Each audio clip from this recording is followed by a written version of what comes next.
On Christmas Day, 800 CE, in the heart of the Eternal City, a moment unfolded that would echo through the corridors of history. In St. Peter's Basilica, before a gathering of clergy and nobles, Pope Leo III placed a golden crown upon the head of Charles, King of the Franks. A simple act, but one that changed the course of Europe forever.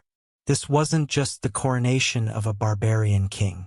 It was the resurrection of an empire that had been lost to time.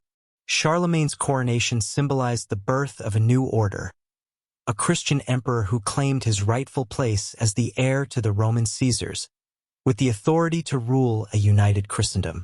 It was the dawn of an idea that would shape the political landscape of Europe for 1,000 years. The circumstances surrounding this coronation reveal the complex interplay of political necessity and religious legitimacy that characterized early medieval governance.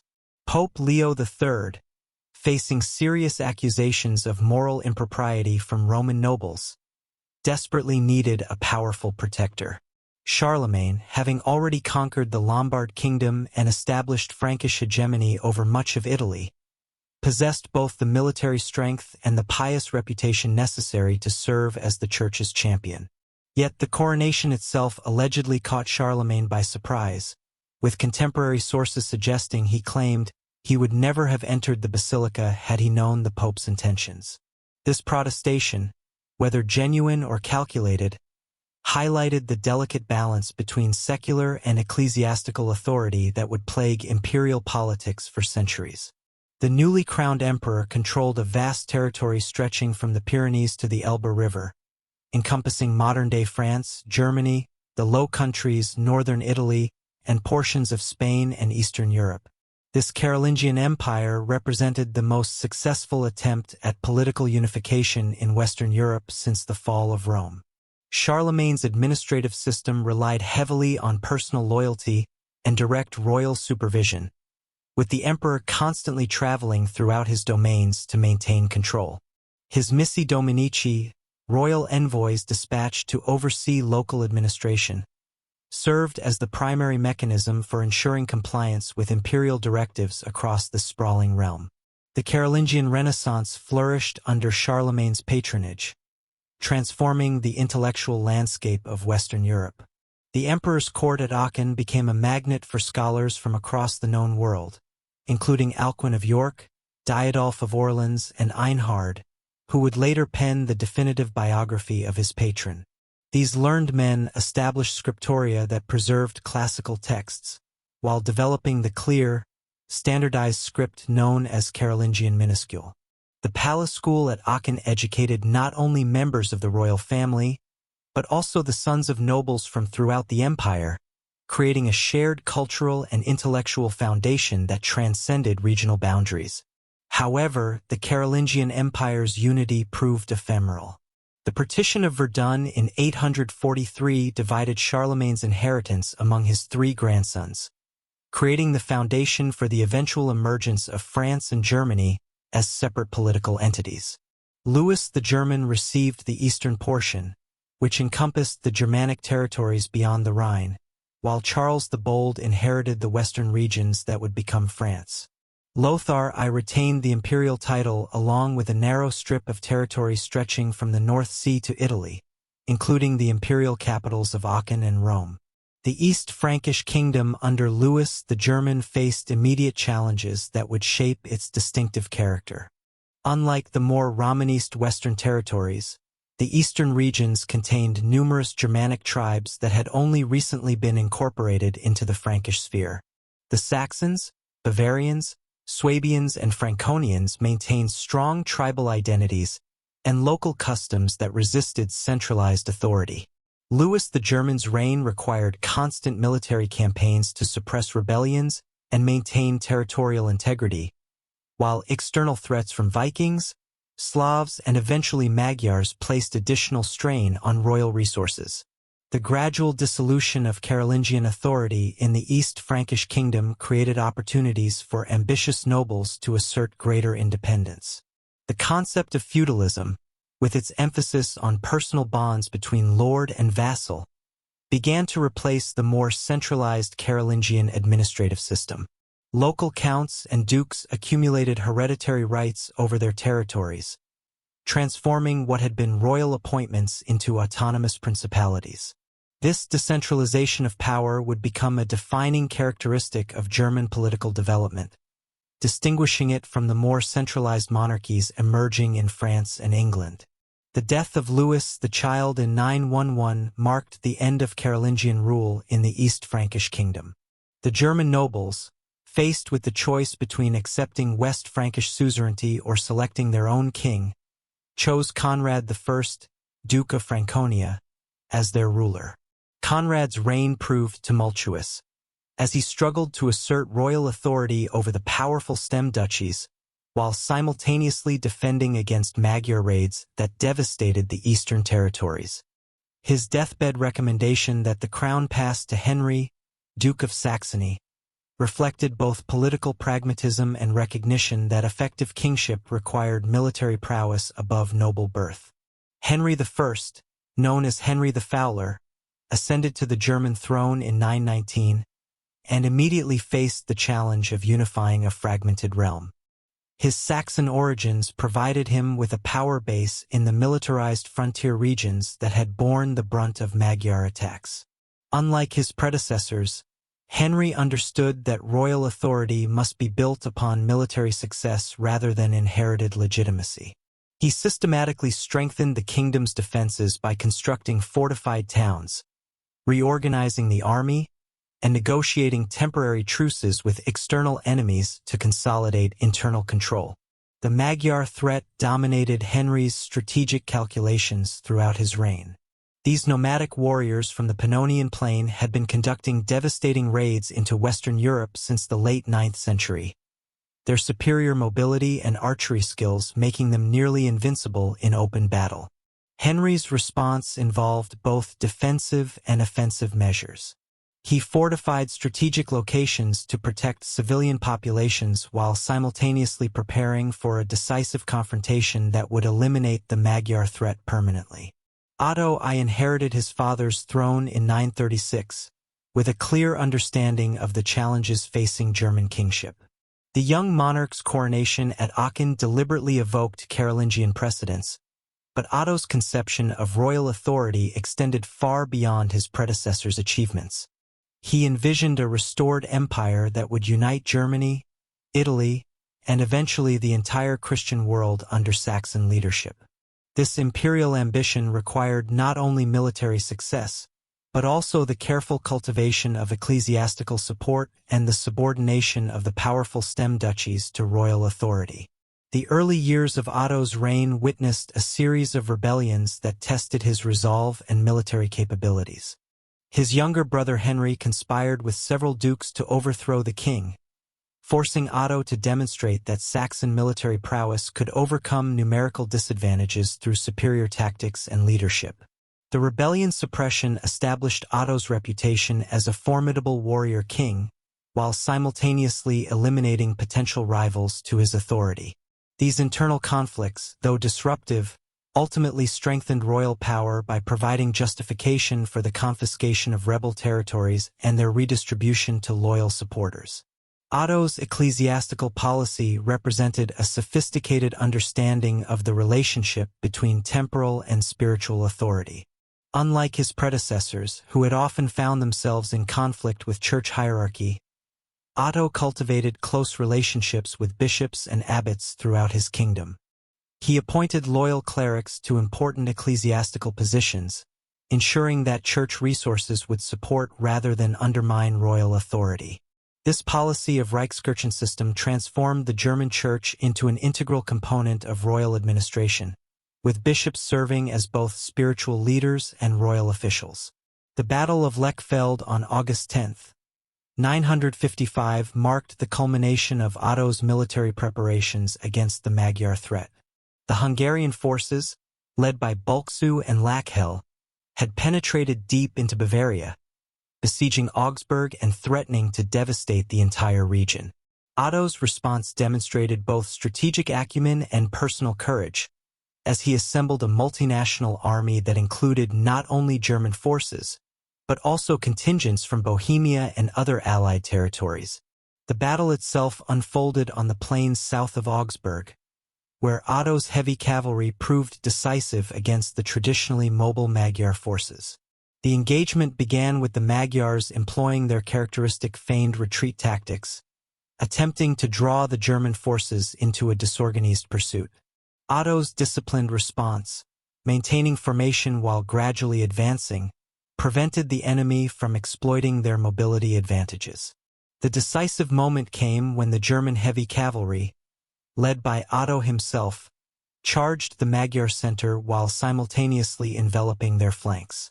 The Hungarian forces, caught between converging attacks and unable to maneuver effectively, suffered catastrophic losses that effectively ended their threat to Western Europe.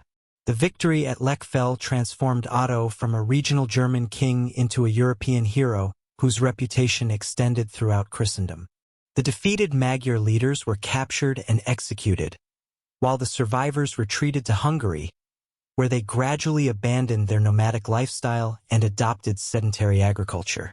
This transformation of the Magyars from raiders to settled neighbors eliminated one of the primary external threats to German security, while simultaneously demonstrating Otto's capacity for decisive military leadership. The aftermath of Lechfeld provided Otto with the prestige necessary to pursue his imperial ambitions in Italy.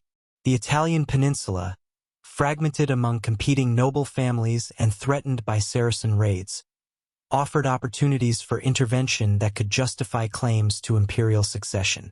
Otto's marriage to Adelaide of Italy in 951 had already established his presence south of the Alps, but the victory over the Magyars provided the military reputation necessary to assert effective control over the fractious Italian nobility.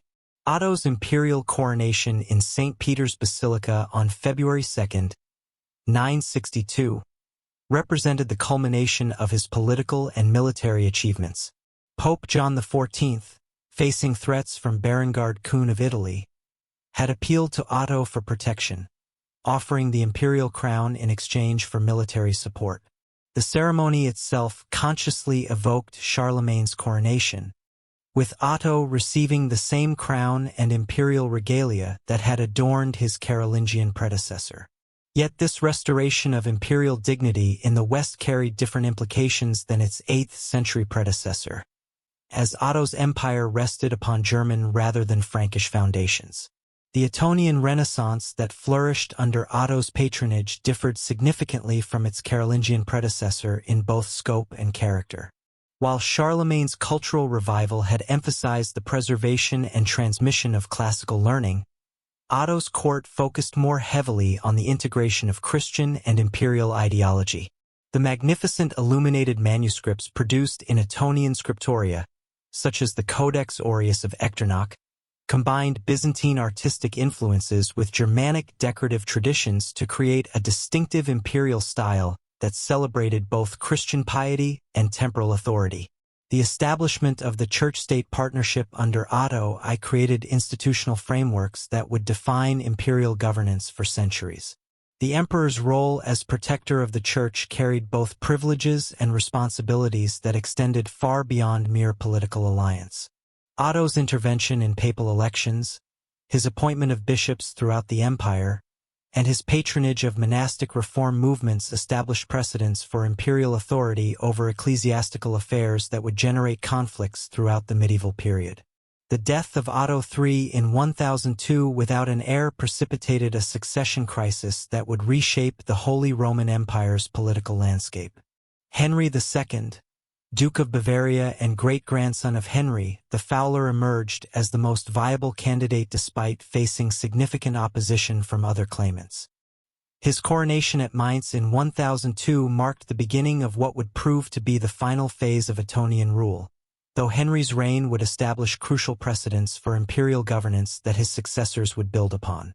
Henry II's approach to imperial administration differed markedly from his predecessor's methods, where Otto I and Otto II had relied heavily on personal charisma and military prowess to maintain control. Henry developed a more systematic approach to governance that emphasized institutional stability over individual authority.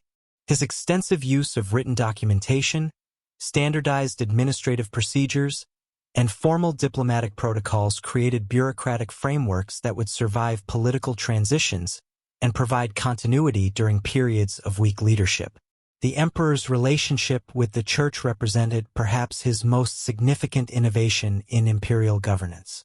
Henry II's deep personal piety, which would eventually earn him canonization, translated into unprecedented cooperation between secular and ecclesiastical authorities. He established the bishopric of Bamberg in 1007, creating an ecclesiastical power base in Franconia that would serve as a model for future imperial foundations. The cathedral complex at Bamberg, with its distinctive twin-tower design and elaborate sculptural programs, demonstrated how imperial patronage could create lasting monuments to both religious devotion and political authority. Henry's Italian campaigns revealed both the potential and limitations of imperial intervention south of the Alps. His coronation as King of Italy in 1004 and subsequent imperial coronation in Rome in 1014 followed traditional patterns, but the emperor's actual control over Italian territories remained tenuous. The Byzantine presence in southern Italy, the growing power of maritime republics like Venice and Pisa, and the persistent independence of local noble families created challenges that no amount of military force could permanently resolve. Henry's recognition of these limitations led him to focus more heavily on consolidating imperial authority in Germany rather than expensive Italian adventures. The transition from Ettonian to Salian rule occurred smoothly in 1024 when Conrad II, great-great-grandson of Otto I, through the female line, ascended to the German throne. Conrad's election by the German princes demonstrated the effectiveness of the institutional frameworks established by his predecessors. As the succession process proceeded without the civil wars that had characterized earlier dynastic transitions, the new emperor's Salian origins, derived from his ancestral holdings in Franconia, would give the dynasty its name and establish a new center of imperial power in the Middle Rhine region. Conrad II's reign marked a decisive shift towards more aggressive imperial expansion and centralization. His conquest of the Kingdom of Burgundy in 1032 to 1034 added vast territories stretching from the Jura Mountains to the Mediterranean coast, significantly expanding the empire's geographical scope and economic resources. The Burgundian acquisition brought wealthy commercial cities like Lyon and Arles under imperial control, while establishing German influence over crucial alpine passes that connected northern and southern Europe. Conrad's administrative integration of Burgundy demonstrated sophisticated understanding of regional differences, as he maintained existing legal traditions and local customs while gradually introducing German administrative practices. The emperor's Italian policy proved equally successful, though it required constant military intervention to maintain imperial authority. Conrad's campaigns against the rebellious Archbishop Aribert of Milan in 1037 to 1038 established important precedents for imperial jurisdiction over ecclesiastical disputes. The Constitutio de Feudis issued during this conflict codified feudal relationships throughout the empire and protected the rights of lesser nobles against arbitrary actions by their superiors. This legislation represented the first systematic attempt to regulate feudal obligations on an empire-wide basis, creating legal frameworks that would influence European feudalism for centuries. Henry III inherited a significantly strengthened empire when he succeeded his father in 1039. The young emperor's education had been carefully supervised to prepare him for the complex demands of imperial governance, and his early actions demonstrated both political acumen and military competence. Henry's coronation procession through Germany and Italy in 1046 to 1047 showcased imperial power, while allowing him to assess local conditions and establish personal relationships with key nobles and ecclesiastics throughout his domains. The Synod of Sutri in 1046 represented the pinnacle of imperial authority over the Church during the Salian period. Henry III's deposition of three rival papal claimants and his appointment of Clement II as pope demonstrated the emperor's capacity to resolve ecclesiastical disputes through decisive action. The synod's proceedings, conducted with careful attention to canonical procedures, established precedents for imperial intervention in papal elections while maintaining the appearance of ecclesiastical legitimacy. Henry's subsequent appointments of German bishops to the papal throne created a period of unprecedented cooperation between imperial and papal authorities. The development of the system under Henry III transformed the social and political structure of the empire. These unfree knights, bound to imperial service through personal oaths rather than feudal obligations, provided the emperor with a loyal military and administrative class that owed its status entirely to royal favor. Unlike traditional feudal nobles who inherited their positions and maintained independent power bases, the ministerialists depended completely on imperial patronage for their wealth and status. This innovation allowed Henry to bypass traditional noble hierarchies while creating efficient administrative networks throughout the empire. The ministerialists typically emerged from the ranks of skilled craftsmen, merchants, or minor nobles who demonstrated exceptional competence in military or administrative affairs. Their unfree legal status, paradoxically, became a source of strength rather than weakness as it freed them from competing loyalties to local lords while binding them directly to the emperor. Many ministerialists accumulated substantial wealth through their imperial service, establishing dynasties that would play crucial roles in later imperial history. The castle complexes they constructed, often featuring distinctive architectural elements that proclaimed their imperial connections, became centers of local administration and symbols of royal authority. Henry III's death in 1056 left the empire in the hands of his 6-year-old son, Henry IV, creating a regency crisis that would have profound consequences for imperial authority.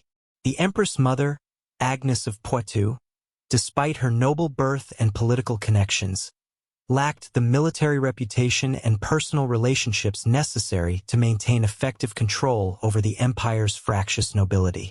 The regency period witnessed the gradual erosion of imperial authority as powerful dukes and bishops asserted greater independence from central control. The kidnapping of the young Henry IV by Archbishop Anno of Cologne in 1062 demonstrated the vulnerability of imperial authority during the regency period. Anno's coup, supported by several German princes, ostensibly aimed to rescue the empire from the empress mother's allegedly incompetent governance.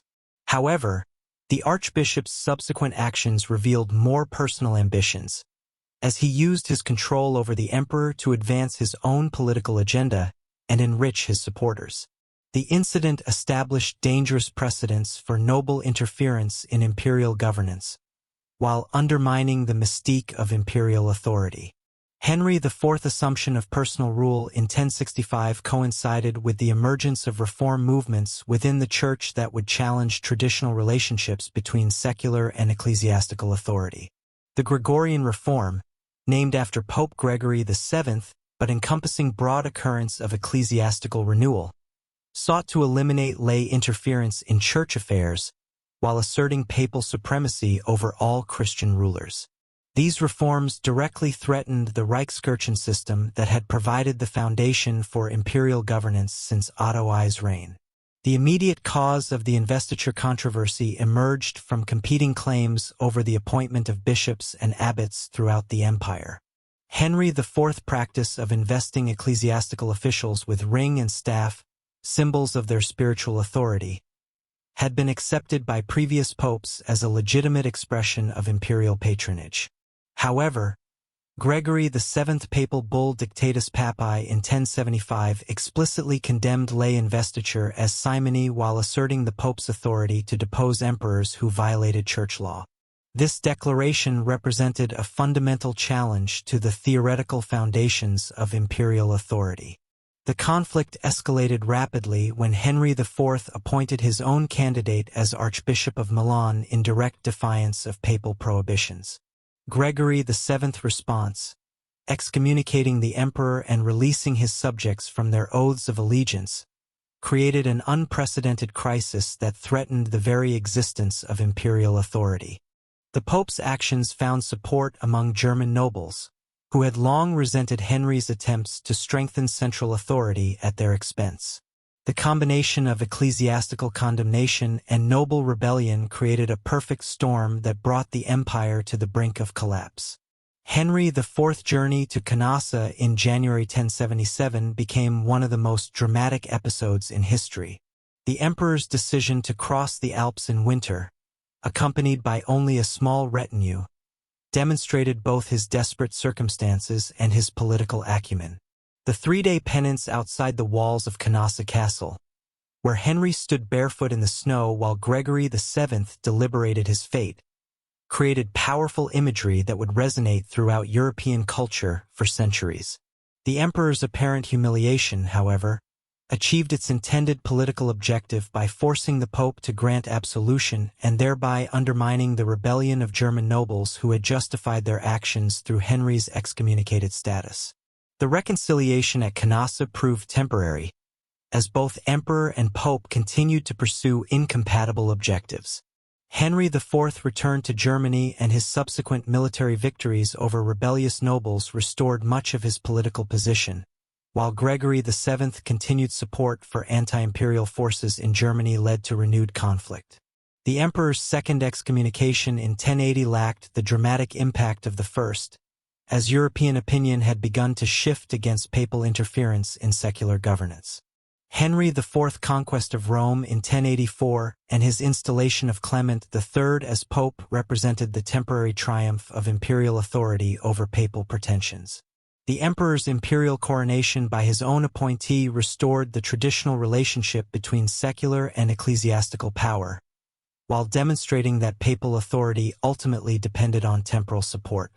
However, the arrival of Norman forces under Robert Guiscard, who sacked Rome while ostensibly rescuing Gregory VII, revealed the complex international dimensions of the church-state conflict. The development of new military technologies and tactics during Henry IV's reign reflected the changing nature of medieval warfare. The construction of stone castles throughout the empire, many built by ministerials using imperial resources, created defensive networks that could withstand prolonged sieges while serving as bases for offensive operations. The increasing use of crossbows and other mechanical weapons began to challenge the dominance of heavy cavalry, while the emergence of urban militias provided alternative sources of military manpower that could balance noble power. Henry V's rebellion against his father in 1104 to 1106 demonstrated how the investiture controversy had fundamentally altered the dynamics of imperial succession. The young king's alliance with papal forces and rebellious German nobles created a coalition that proved impossible for the aging Henry IV to overcome. The emperor's final years, spent in exile and stripped of most imperial prerogatives, illustrated the personal costs of the prolonged conflict, while highlighting the institutional damage inflicted on imperial authority. The Concordat of Worms, negotiated between Henry V and Pope Calixtus II in 1122, represented a carefully crafted compromise that preserved essential interests of both parties while establishing new frameworks for church-state relations. The agreement distinguished between the spiritual and temporal aspects of episcopal office, allowing the Pope to invest bishops with ring and staff, while preserving the emperor's right to invest them with secular authority through scepter and land grants. This distinction, though sometimes difficult to maintain in practice, provided theoretical foundations for coexistence between imperial and papal authority. The Concordat's provisions varied significantly between Germany and Italy, reflecting the different political conditions in each region. In Germany, where imperial authority remained strong, bishops would receive secular investiture before spiritual consecration, ensuring their loyalty to the emperor. In Italy and Burgundy, where papal influence was greater, spiritual investiture would precede temporal grants, acknowledging the Pope's primary authority over ecclesiastical appointments. These regional variations demonstrated the pragmatic flexibility that made the Concordat politically viable while establishing precedents for future negotiations between secular and ecclesiastical authorities. The death of Henry V in 1125 without male heirs precipitated a succession crisis that would fundamentally alter the trajectory of the Holy Roman Empire. The German princes, assembled at Mainz, faced a choice between continuing the Salian dynasty through Henry's nephew, Frederick of Swabia, or selecting an alternative candidate who might restore stability after decades of investiture conflicts. Their decision to elect Lothar of Supplinburg, Duke of Saxony, reflected a deliberate rejection of hereditary succession in favor of electoral principles that would define imperial politics for centuries. Lothar III's reign from 1125 to 1137 established crucial precedents for imperial governance, while temporarily strengthening royal authority through careful political maneuvering. His marriage alliance with the Welfs, sealed by his daughter Gertrude's union with Henry the Proud of Bavaria, created a powerful coalition that dominated German politics, while simultaneously sowing seeds of future conflict. The emperor's Italian campaigns, though militarily successful, revealed the persistent challenges of maintaining imperial authority south of the Alps without permanent military occupation. The election of Conrad III in 1138 marked the beginning of Hohenstaufen, a dynasty that would preside over the empire's most glorious and tumultuous period. Conrad's selection by the German princes over Henry the Proud represented a deliberate choice of Swabian leadership over Saxon wealth dominance, creating factional divisions that would plague imperial politics throughout the 12th century. The new emperor's Hohenstaufen origins, derived from the family's ancestral castle in Swabia, established a new geographical center of imperial power, while maintaining traditional claims to Carolingian legitimacy.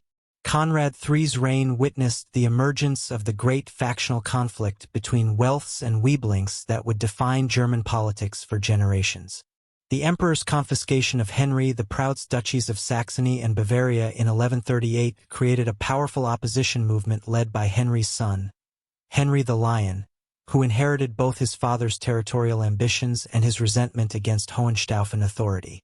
The resulting civil wars, though ultimately unsuccessful in overthrowing Conrad, demonstrated the limitations of imperial authority when faced with determined noble resistance backed by substantial territorial resources. The Second Crusade provided Conrad III with an opportunity to demonstrate imperial leadership on the international stage while temporarily diverting attention from domestic conflicts. The emperor's decision to take the cross in 1147, influenced by Bernard of Clairvaux's passionate preaching, reflected both genuine religious conviction and calculated political advantage. The massive German army that assembled for the crusade, estimated over 20,000 knights and infantry, represented the largest military force the empire had fielded since Charlemagne's campaigns, demonstrating the substantial resources available to effective imperial leadership. The crusading expedition's catastrophic failure in Anatolia revealed the practical limitations of medieval military logistics and the dangers of operating far from established supply lines. Conrad's army, decimated by Turkish attacks and Byzantine treachery, suffered losses that eliminated much of the German military elite while undermining the emperor's reputation for military competence. The survivors who reached the Holy Land found themselves reduced to a fraction of their original strength, capable of little more than token participation in the siege of Damascus before retreating to Europe in defeat. Frederick Barbarossa's accession to the imperial throne in 1152 marked the beginning of the Hohenstaufen Golden Age, a period characterized by unprecedented territorial expansion, administrative innovation, and cultural achievement.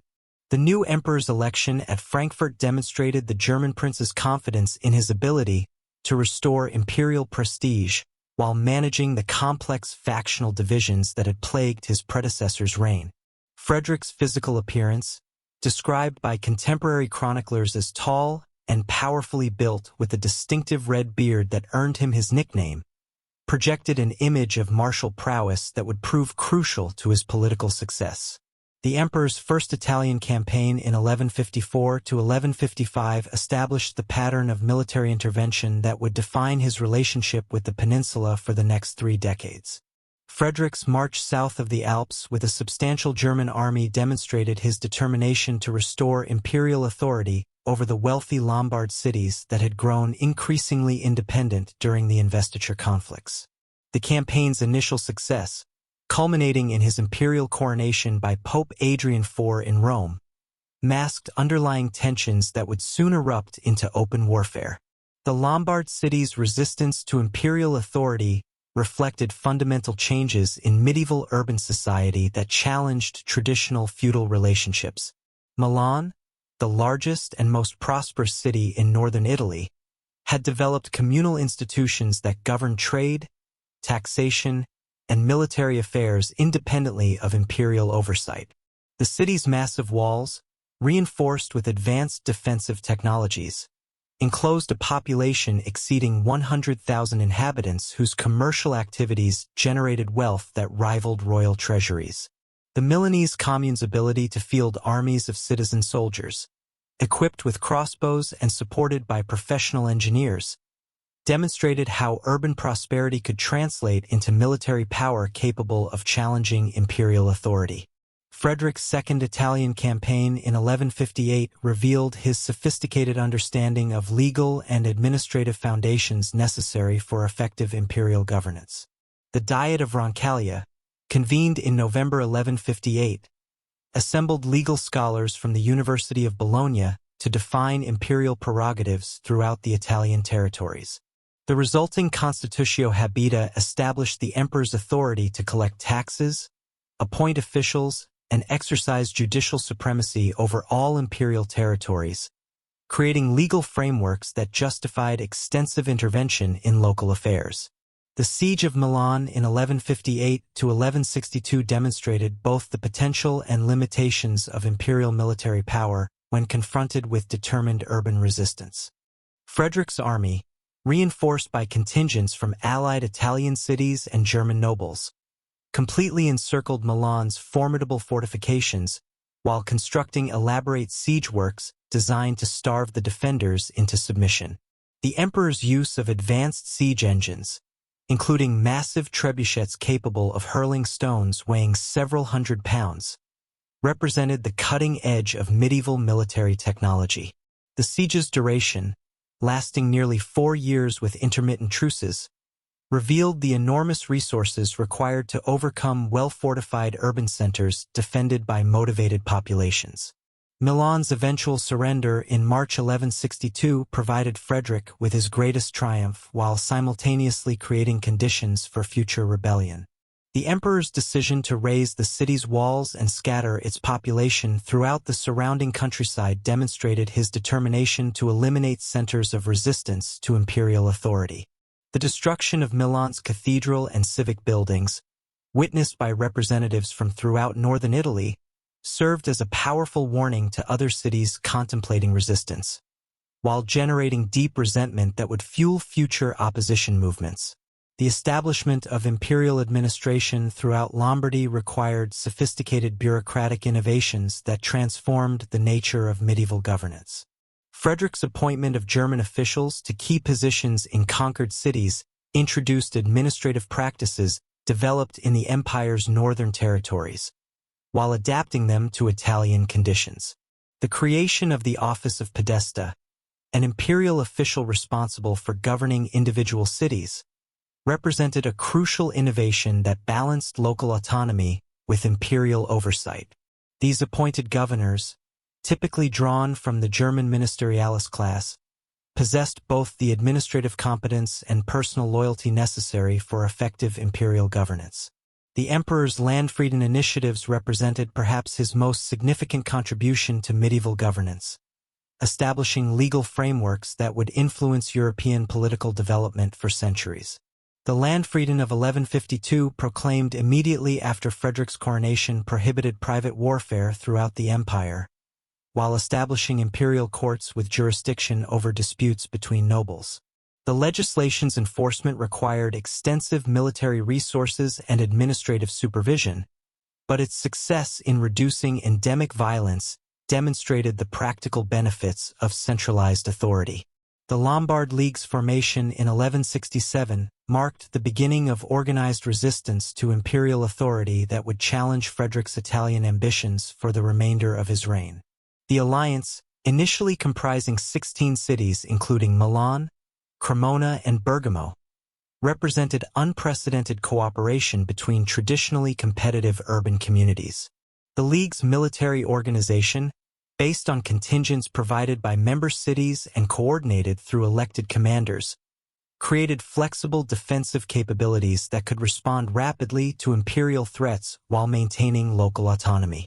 The Battle of Legnano on May 29, 1176 represented the decisive confrontation between imperial and communal forces that would determine the future of northern Italy. Frederick's army, composed primarily of German heavy cavalry supported by Italian allies, encountered the Lombard League's forces on the plain northwest of Milan. The battle's outcome hinged on the effectiveness of the League's infantry formations, equipped with long pikes and crossbows, against the traditional charge of imperial knights. The emperor's personal participation in the battle, during which he was reportedly unhorsed and briefly believed dead, demonstrated both his military courage and the high stakes involved in the conflict. The imperial defeat at Legnano forced Frederick to fundamentally reconsider his Italian strategy, while acknowledging the practical limitations of military solutions to political problems. The emperor's subsequent negotiations with the Lombard League, culminating in the Peace of Constance in 1183, represented a sophisticated compromise that preserved essential imperial prerogatives while granting substantial autonomy to the Italian cities. The agreement's provisions, carefully crafted to balance competing interests, established precedents for federal governance that would influence European political development throughout the medieval period. The Peace of Constance granted the Lombard cities the right to elect their own officials, maintain their own fortifications, and exercise judicial authority over their territories in exchange for recognition of imperial sovereignty and payment of modest tribute. This arrangement, though representing a significant retreat from Frederick's earlier ambitions, actually strengthened imperial authority by creating stable relationships based on mutual benefit rather than military coercion. The city's prosperity, no longer threatened by constant warfare, generated increased tax revenues that supported imperial activities throughout the empire.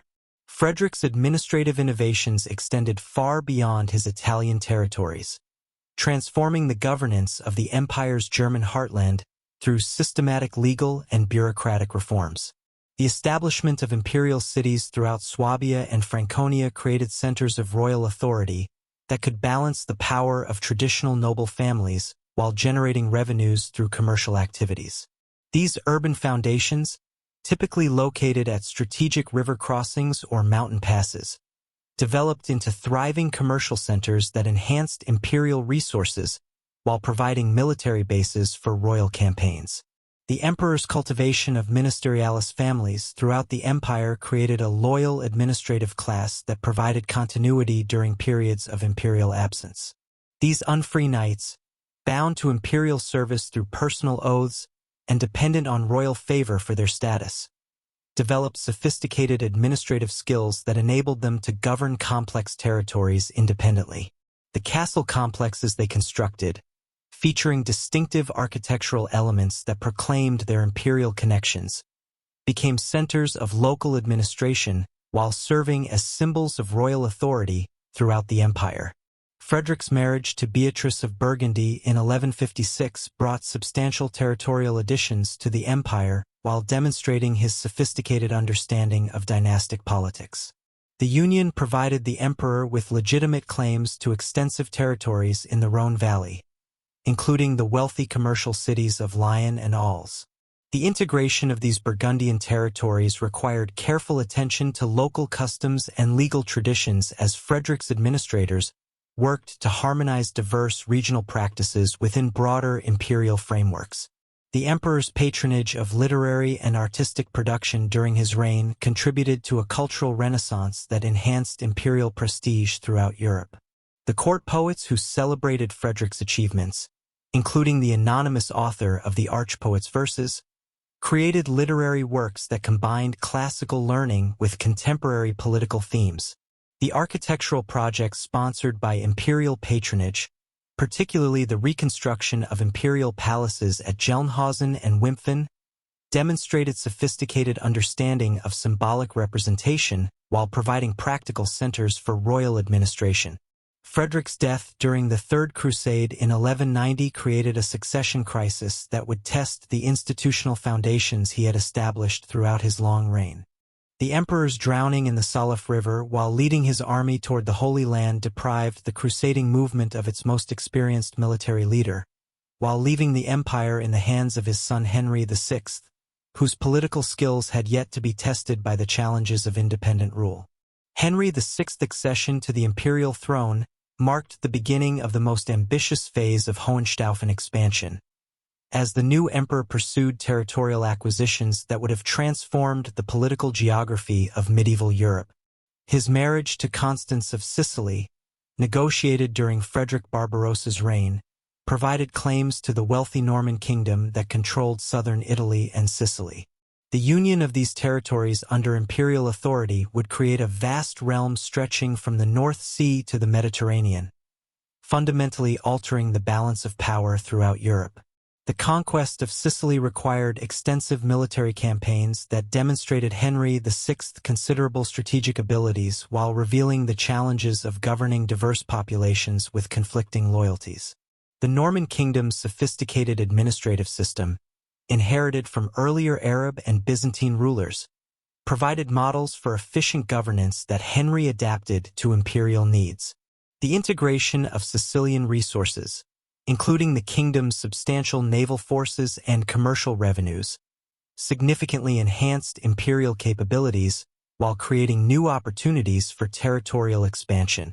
Henry VI's sudden death in 1197 at the age of 32 precipitated the most serious succession crisis in imperial history, as competing claimants and their supporters plunged the empire into civil war.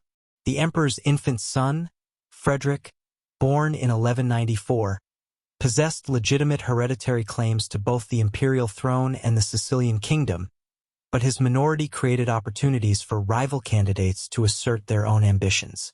The resulting conflict would reshape the political landscape of medieval Europe while ultimately producing the most remarkable ruler of the medieval period.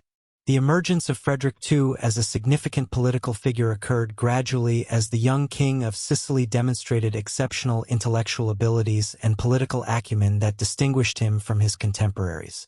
His education in the cosmopolitan environment of Palermo, where Christian, Muslim, and Jewish scholars collaborated in translating and preserving classical texts, provided him with intellectual foundations that would influence his later achievements.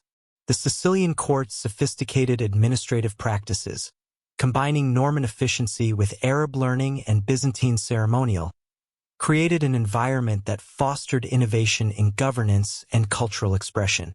Frederick's assumption of imperial authority in 1220 marked the beginning of a reign that would earn him the title Stupor Mundi, the wonder of the world, while generating conflicts that would ultimately destroy the Hohenstaufen dynasty. The emperor's coronation in Rome, conducted by Pope Honorius III, after extensive negotiations, temporarily resolved the disputes that had plagued church-state relations since his father's death. However, Frederick's subsequent actions would demonstrate that his conception of imperial authority extended far beyond traditional medieval frameworks, encompassing innovations in governance, law, and cultural expression that challenged established institutions throughout Europe. The constitutions of Melfi, promulgated in 1231, represented Frederick II's most significant contribution to medieval jurisprudence and administrative practice. These comprehensive legal codes, developed through collaboration between Christian and Muslim scholars, established unified legal frameworks for the Sicilian kingdom while incorporating advanced concepts of royal authority derived from Roman law. The Constitution's provisions for centralized administration, professional bureaucracy, and systematic taxation created governmental structures that surpassed contemporary European practices in their sophistication and efficiency. Frederick's conflicts with the papacy reached unprecedented intensity during the reign of Pope Gregory IX, whose determination to assert papal supremacy over temporal rulers directly challenged the emperor's conception of imperial authority. The Pope's excommunication of Frederick in 1227, ostensibly for delaying his departure on crusade, actually reflected deeper disagreements about the relationship between secular and ecclesiastical power. The emperor's subsequent crusade to the Holy Land, conducted while under papal ban, demonstrated his ability to achieve diplomatic success through negotiation rather than military conquest. The Treaty of Jaffa, negotiated between Frederick II and Sultan al-Kamil in 1229, represented one of the most remarkable diplomatic achievements of the medieval period. The agreement, reached through extensive correspondence and personal meetings between the emperor and sultan, restored Christian control over Jerusalem, Bethlehem, and Nazareth without the massive bloodshed that had characterized previous crusades. Frederick's ability to communicate effectively with Muslim rulers, facilitated by his knowledge of Arabic and understanding of Islamic culture, demonstrated the practical benefits of intellectual tolerance and diplomatic flexibility. The emperor's self-coronation as King of Jerusalem in the Church of the Holy Sepulchre created a powerful symbolic statement about imperial authority while generating controversy throughout Christian Europe. Frederick's decision to crown himself, necessitated by his excommunicated status and the absence of ecclesiastical officials willing to perform the ceremony, demonstrated his rejection of papal claims to supremacy over temporal rulers. The ceremony's conduct, witnessed by representatives from throughout the Crusader states, established precedents for imperial independence from ecclesiastical authority that would influence European political development for centuries. Frederick's return to Italy in 1229 coincided with renewed papal efforts to undermine imperial authority through support for rebellious nobles and cities throughout the emperor's territories. The Pope's alliance with the Lombard League, reformed specifically to resist imperial authority, created military challenges that required extensive resources and sophisticated strategic planning. The emperor's response, combining military campaigns with diplomatic negotiations and administrative reforms, demonstrated his ability to maintain imperial authority despite facing coordinated opposition from multiple enemies. The Siege of Firenze in 1240 to 1241 illustrated Frederick's innovative approach to siege warfare, while revealing the enormous costs associated with maintaining imperial authority over rebellious territories. The emperor's use of advanced siege engines, including counterweight trebuchets and early gunpowder weapons, represented the cutting edge of medieval military technology.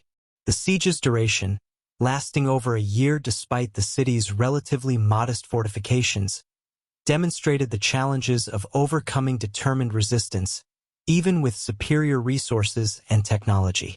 Frederick's administrative innovations in Sicily created governmental structures that served as models for later European developments and centralized monarchy.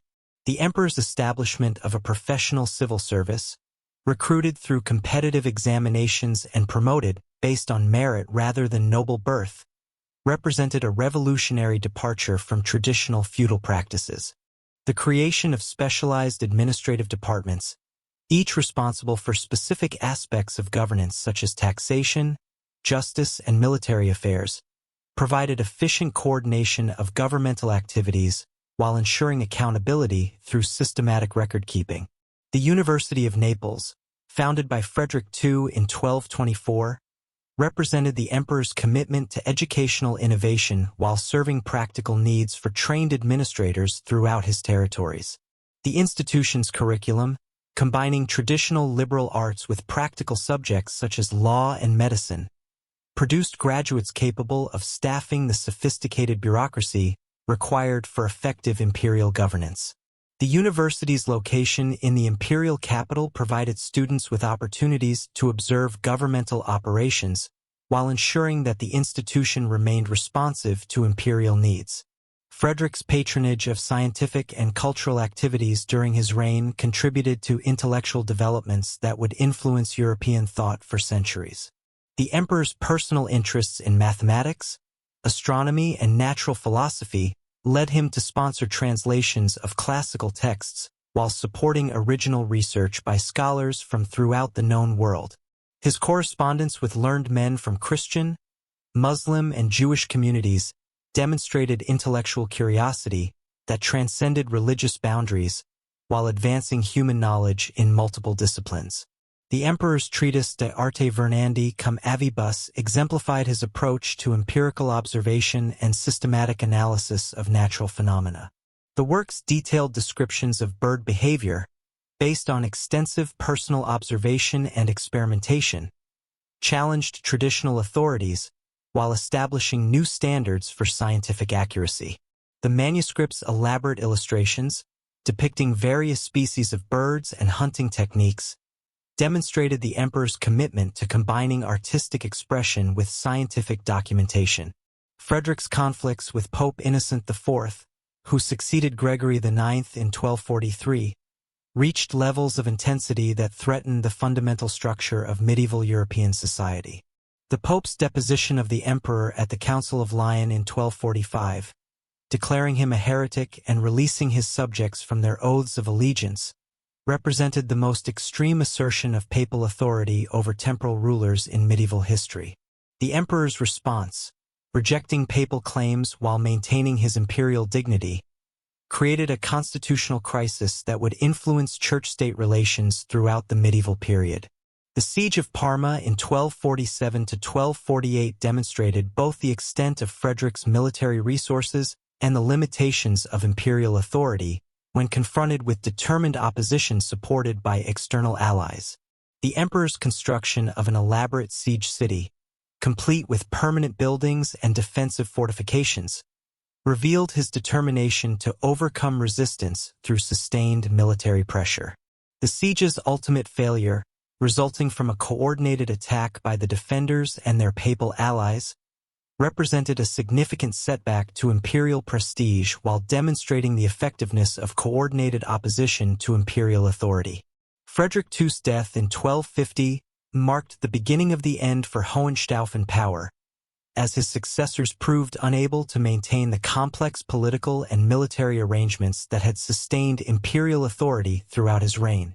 The emperor's son, Conrad IV, who inherited both the imperial title and the kingdom, faced immediate challenges from papal forces and rebellious nobles who sought to exploit the transition period to advance their own interests.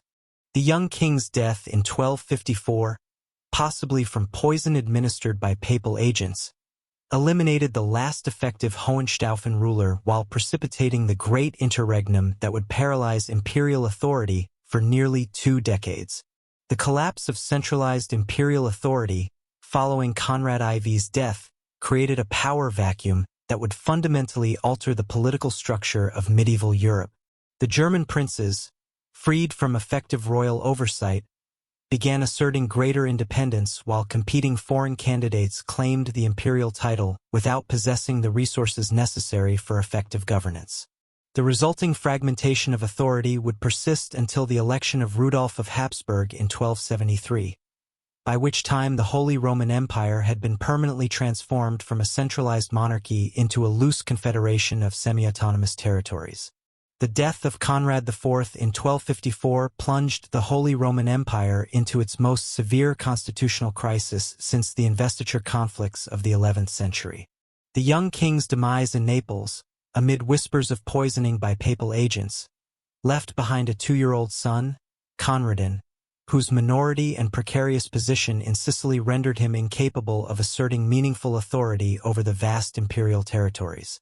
The German princes, who had grown accustomed to substantial autonomy during the later Hohenstaufen period, now faced the prospect of either accepting a child king under papal guardianship, or selecting an alternative candidate who could provide effective leadership during increasingly turbulent times. The Electoral College's deliberations revealed the fundamental tensions that had been building within the empire's political structure for decades. The 7 prince-electors, the archbishops of Mainz, Cologne, and Trier, the King of Bohemia, the Duke of Saxony, the Margrave of Brandenburg, and the Count Palatine of the Rhine, possessed vastly different interests and territorial concerns that made consensus difficult to achieve. The ecclesiastical electors, still influenced by papal opposition to Hohenstaufen rule, favored candidates who would restore harmonious relations with Rome, while the secular princes prioritized the preservation of their recently acquired autonomy and the selection of a ruler who would not threaten their territorial gains. The election of Richard of Cornwall in 1257 represented a compromise solution that satisfied neither the empire's need for leadership, nor the elector's desire for a malleable ruler. Richard, brother of Henry III of England and one of the wealthiest men in Europe, due to his Cornish tin mines, possessed the financial resources necessary to purchase electoral support, while lacking the territorial base within the empire that might threaten princely independence. His coronation at Aachen in May 1257, attended by only a fraction of the German nobility, demonstrated the limited enthusiasm his candidacy generated among the empire's political elite. The simultaneous election of Alfonso X of Castile by a rival faction of electors created an unprecedented situation in imperial history, as two legitimate claimants possessed equal legal standing to the imperial throne. Alfonso's candidacy, supported by the archbishops of Cologne and Trier, along with several secular princes, reflected the international dimensions of imperial politics and the growing influence of foreign powers in German affairs. The Castilian king's extensive territorial holdings in Iberia, combined with his scholarly reputation and claims to Hohenstaufen inheritance through his mother, provided substantial credentials for imperial rule despite his physical absence from German territories. Richard of Cornwall's actual governance of the empire proved sporadic and ineffective, as his primary residence in England and his limited understanding of German political conditions prevented him from establishing meaningful authority over the fractious princes. His 4 visits to Germany between 1257 and 1272 accomplished little beyond ceremonial functions and the collection of taxes from imperial cities, while the real business of governance devolved to local authorities who recognized no superior jurisdiction. The king's reliance on English advisors and his inability to communicate effectively in German further alienated potential supporters, while reinforcing perceptions of his foreignness. Alfonso VI's approach to imperial rule proved even more detached from German realities, as the Castilian king never set foot in the empire during his entire reign. His governance consisted primarily of diplomatic correspondence and the dispatch of representatives who lacked both the authority and resources necessary to implement royal policies. The Castilian court's preoccupation with the Reconquista and Alfonso's scholarly pursuits, including his monumental legal code, the Siete Partidas, and his astronomical tables, left little time or attention for the complex demands of imperial administration. The practical consequences of this dual monarchy became apparent as local conflicts erupted throughout the empire without effective royal intervention. The Rhineland cities formed defensive leagues to protect their commercial interests against predatory nobles, while territorial princes expanded their domains through conquest and marriage alliances that ignored traditional feudal obligations. The absence of imperial justice encouraged private warfare on a scale not seen since the early 11th century, as disputes that would previously have been resolved through royal courts now required military resolution. The period's most significant territorial changes occurred in the eastern regions, where the Duchy of Austria had acceded to the empire following the death of Frederick II, Duke of Austria, in 1246. The duchy's strategic location controlling the Danube trade routes and its substantial revenues made it one of the most coveted prizes in the empire, attracting claimants from throughout Central Europe. Ottokar II of Bohemia emerged as the most successful competitor, using his kingdom's military resources and diplomatic connections to establish effective control over Austria, Styria, and eventually Carinthia and Carniola. Ottokar's expansion created a Bohemian power bloc that stretched from the Sudetes to the Adriatic, fundamentally altering the balance of power within the empire. The Bohemian king's administrative efficiency demonstrated through his systematic colonization of frontier territories, and his establishment of new towns throughout his domains provided a stark contrast to the chaos prevailing in Western Germany. His court at Prague became a center of learning and artistic production that rivaled the greatest European capitals, while his military innovations, including the extensive use of crossbowmen and siege engines, established Bohemian forces as among the most formidable in Europe. The interregnum's impact on imperial cities proved particularly significant, as these communities found themselves forced to develop autonomous defensive and administrative capabilities in the absence of royal protection. The Rhenish League, formed in 1254 and eventually encompassing over 70 cities, created unprecedented mechanisms for interurban cooperation that included common coinage, standardized weights and measures, and coordinated military responses to external threats. The League's success in maintaining trade routes and suppressing brigandage demonstrated the practical benefits of collective action, while establishing precedents for urban autonomy that would influence German political development for centuries. The ecclesiastical territories experienced similar pressures toward independence, as bishops and abbots found themselves compelled to act as temporal rulers without imperial oversight. The Archbishop of Cologne's territorial acquisitions in Westphalia, achieved through a combination of purchase, conquest, and strategic marriage alliances, created a substantial ecclesiastical principality that controlled crucial trade routes between the Rhine and the North Sea. Similar developments occurred throughout the empire, as ecclesiastical leaders adapted to the realities of temporal governance while maintaining their spiritual responsibilities. The death of Richard of Cornwall in 1272 eliminated one claimant to the imperial throne, while intensifying competition among potential successors. Alfonso Kictor's continued absence from Germany and his preoccupation with Castilian affairs had already undermined his credibility among the German princes, who increasingly viewed his candidacy as a diplomatic fiction rather than a practical solution to the empire's governance crisis. The electors' recognition that effective imperial rule required a candidate with substantial territorial holdings within the empire and the military capacity to enforce royal authority led them to consider alternatives who possessed these essential qualifications. The election of Rudolf of Habsburg in 1273 represented a carefully calculated compromise that balanced the electors' desire for effective leadership with their determination to preserve their recently acquired autonomy. Rudolf's selection over more prominent candidates, such as Ottokar II of Bohemia, reflected the electors' preference for a ruler whose power base, while substantial, remained limited enough to avoid threatening their independence. The new king's territorial holdings in southwestern Germany, centered on the family's ancestral lands in Alsace and the Argyll, provided sufficient resources for effective governance while remaining geographically confined to regions that posed no direct threat to the major electoral territories. Rudolf's coronation at Aachen in October 1273 marked the formal end of the Great Interregnum, though the new king faced enormous challenges in restoring imperial authority after nearly 2 decades of fragmentation. The ceremony itself, attended by representatives from throughout the empire, demonstrated the widespread desire for renewed royal leadership while highlighting the institutional damage inflicted by the prolonged vacancy. The king's immediate priorities included the recovery of alienated royal territories, the restoration of imperial justice, and the resolution of territorial disputes that had festered during the interregnum. The new king's most pressing challenge involved the confrontation with Ottokar II of Bohemia, whose extensive territorial acquisitions during the interregnum had created a power block that threatened to overshadow royal authority.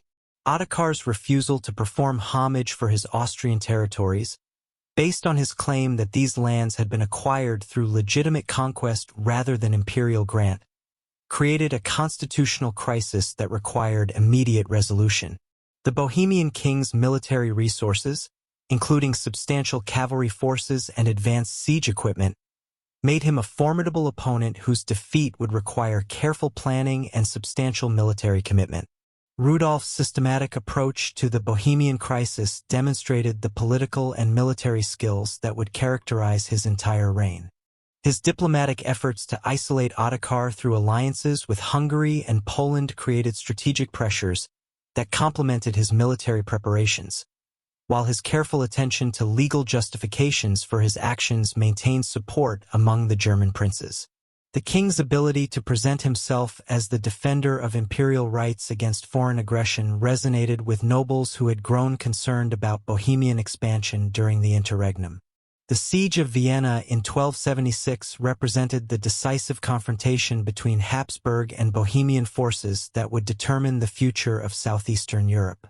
Rudolf's army, assembled through careful negotiation with princes throughout the empire, demonstrated the restored effectiveness of royal leadership while revealing the substantial military resources available to determined imperial authority. The siege's conduct, featuring extensive use of siege engines and coordinated attacks on multiple sections of the city's fortifications, showcased the advanced military techniques that had developed during the interregnum period. Ottokar's death at the Battle of Donkrut in 1278 eliminated the primary threat to Habsburg authority, while providing Rudolf with the opportunity to reshape the geography of Central Europe. The battle itself, fought on the Marchfeld east of Vienna, witnessed the destruction of Bohemian military power through a combination of superior tactics and strategic positioning. Rudolf's decision to personally lead the decisive cavalry charge, despite his advanced age of 60, demonstrated the martial prowess that had earned him electoral support while inspiring his followers to extraordinary efforts. The aftermath of Donkrut enabled Rudolf to implement territorial arrangements that would establish Habsburg power for centuries. His grant of Austria and Styria to his sons Albert and Rudolf in 1282 created a substantial territorial base that provided the family with resources independent of electoral politics. The Privilegium Minus, which Rudolf confirmed for the Austrian territories, granted the Habsburgs extensive autonomy within their domains, while maintaining formal recognition of imperial sovereignty. These arrangements established precedents for territorial consolidation that would influence German political development throughout the period. Rudolf's administrative reforms throughout the empire demonstrated his sophisticated understanding of the institutional changes necessary to restore effective royal authority. His systematic recovery of alienated crown lands, achieved through a combination of legal proceedings and military pressure, restored substantial revenues to the royal treasury while demonstrating the practical benefits of renewed imperial governance. The king's establishment of new administrative procedures, including regular judicial circuits and standardized legal codes, provided frameworks for consistent governance that had been absent during the interregnum. The restoration of imperial authority in Italy proved more challenging than Rudolf's German successes as the peninsula's political fragmentation had intensified during the interregnum period. The Lombard cities had consolidated their independence through the formation of new leagues and alliances, while the Papal States had expanded their territorial control through systematic acquisition of former imperial territories. Rudolf's recognition of these realities, demonstrated through his renunciation of traditional imperial claims in central Italy, reflected pragmatic acceptance of the limitations of royal power, while preserving essential Habsburg interests in northern regions. The emergence of new commercial and financial networks during the interregnum had created economic conditions that both supported and restrained royal authority. The Italian banking houses, particularly the Medici and Fuga families, had developed sophisticated credit mechanisms that enabled territorial princes to finance military campaigns and administrative expansion without royal assistance. These financial innovations provided alternatives to traditional feudal obligations, while creating new forms of dependence that rulers could exploit for their own purposes. Rudolf's death in 1291 created succession challenges that tested the institutional foundations he had established during his 18-year reign. The German prince's rejection of his son Albert in favor of Adolf of Nassau reflected their continued determination to prevent the emergence of hereditary monarchy while maintaining the electoral system's flexibility. Adolf's election demonstrated the elector's preference for candidates whose limited territorial resources would preserve their own autonomy even at the cost of effective imperial governance. The brief reign of Adolf of Nassau from 1292 to 1298 illustrated the continuing tensions between electoral politics and effective governance that had characterized the post-interregnum period. Adolf's attempts to strengthen royal authority through territorial acquisitions and administrative reforms generated opposition from princes who had supported his election precisely because they expected him to remain weak.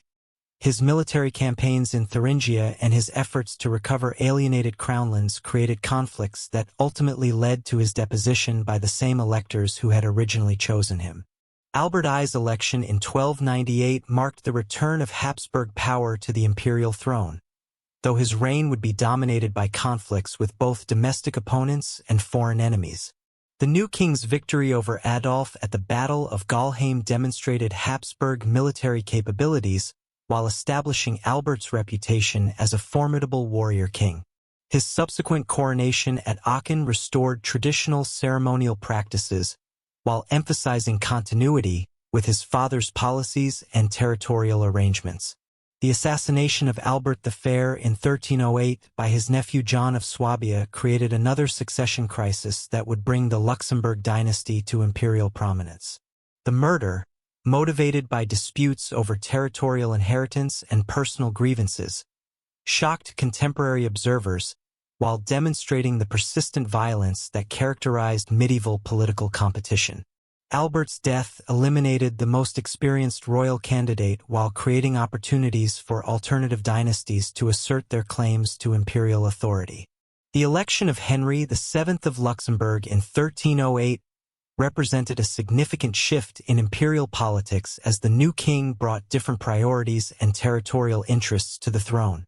Henry's background as Count of Luxembourg had provided him with extensive experience in the complex diplomatic and military challenges of governing border territories, while his family's traditional connections to France created new possibilities for imperial foreign policy.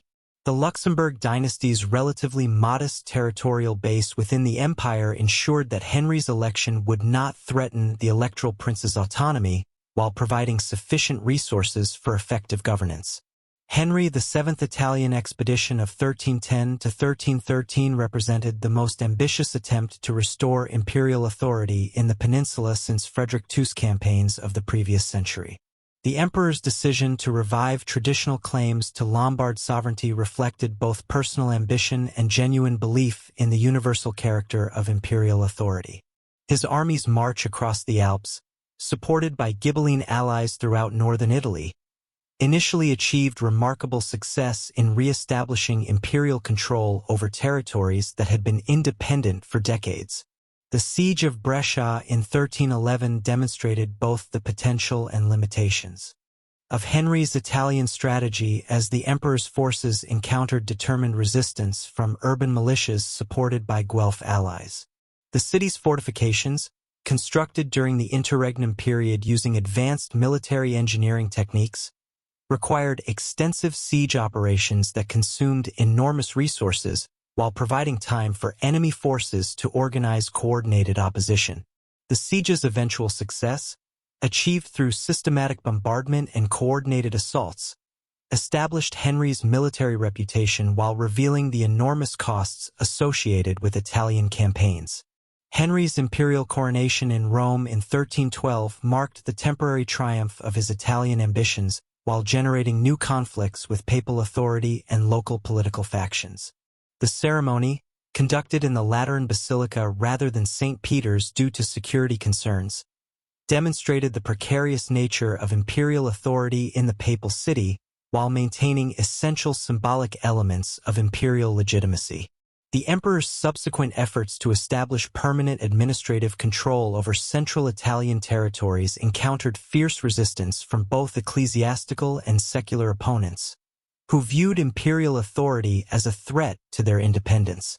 The sudden death of Henry VII in 1313 near Siena eliminated the most promising attempts to restore imperial authority in Italy while creating new succession challenges in Germany. The emperor's demise, possibly from malaria contracted during his Italian campaigns, occurred at the moment when his military and diplomatic efforts appeared likely to achieve lasting success. His death's timing, coinciding with preparations for a decisive campaign against the Kingdom of Naples, prevented the completion of his Italian strategy while leaving his territorial gains vulnerable to enemy counterattacks. The disputed election of 1314 plunged the Holy Roman Empire into a constitutional crisis that would reshape its political landscape for generations. The simultaneous selection of Louis of Bavaria by one electoral faction and Frederick of Austria by another created an unprecedented situation where two legitimate claimants possessed equal legal standing to the imperial throne. The Electoral College's division reflected deeper tensions within the empire's political structure as the archbishops of Mainz, Cologne, and Trier found themselves aligned against the secular electors of Saxony, Brandenburg, and the Palatinate, while Bohemia's King John of Luxembourg attempted to mediate between the competing factions. Louis of Bavaria's candidacy drew support from princes who favored a more decentralized imperial structure that would preserve their recently acquired autonomy. The Bavarian duke's territorial base in southeastern Germany provided substantial military resources while remaining geographically confined enough to avoid threatening the major electoral territories. His supporters emphasized his military experience against Hungarian raiders and his successful administration of Bavaria's complex territorial divisions, arguing that these qualifications prepared him for the broader challenges of imperial governance. Frederick of Austria's claim rested on his Habsburg inheritance and the precedent established by his father Albert the Sturm's successful reign. The Austrian duke's supporters, led by the ecclesiastical electors, argued that Habsburg territorial consolidation in the southeast provided the empire with necessary stability while maintaining traditional relationships with the papacy. Frederick's extensive landholdings in Austria, Styria, and Carinthia generated substantial revenues that could support imperial administration without requiring excessive taxation of the German princes. The resulting civil war demonstrated the sophisticated military capabilities that had developed within the empire during the previous century. Both claimants assembled armies that incorporated advanced siege techniques, coordinated cavalry tactics, and innovative use of crossbow formations that reflected the influence of Italian military developments. The conflict's initial phases witnessed a series of inconclusive engagements, as both sides maneuvered for strategic advantage while attempting to secure additional territorial allies. The Battle of Gamelsdorf in November 1313 provided Louis of Bavaria with his first significant victory, though the engagement's limited scope prevented decisive resolution of the succession dispute. The battle unfolded in the marshy terrain south of Munich, where Frederick's Austrian forces encountered Louis's Bavarian army in a carefully planned ambush. The Austrian cavalry's initial charge became bogged down in the soft ground, allowing Bavarian infantry formations to surround and systematically destroy the enemy force. Frederick's personal capture during the battle's final phase eliminated his immediate military threat, while providing Louis with a valuable bargaining chip for future negotiations. Frederick's imprisonment at Osnitz Castle created opportunities for Louis to consolidate his position throughout the empire, though the Austrian duke's supporters continued to resist Bavarian authority. The Habsburg territories in Austria and Styria remained under the control of Frederick's brother Leopold, who organized systematic resistance to Bavarian occupation forces. The resulting guerrilla warfare in the Alpine regions demonstrated the challenges of maintaining imperial authority over hostile populations, while consuming military resources that Louis needed for broader imperial campaigns. The papal response to the disputed election revealed the continuing tensions between imperial and ecclesiastical authority that had characterized church-state relations since the investiture conflicts. Pope John XXII's refusal to recognize either candidate's legitimacy reflected papal determination to assert ultimate authority over imperial succession, while maintaining the Church's traditional role as arbiter of disputed claims. The Pope's subsequent excommunication of Louis of Bavaria in 1324 escalated the conflict beyond mere dynastic rivalry into a fundamental confrontation over the theoretical foundations of imperial authority. Louis's response to papal intervention demonstrated the sophisticated legal and theological arguments that had developed within imperial circles during the previous century. His court theologians, led by Marsilius of Padua and William of Ockham, articulated theories of imperial authority that derived legitimacy from popular consent rather than ecclesiastical approval. These intellectual developments, synthesized in works such as Marsilius Defensor Pacis, provided theoretical foundations for imperial independence from papal oversight, while influencing broader European discussions of legitimacy.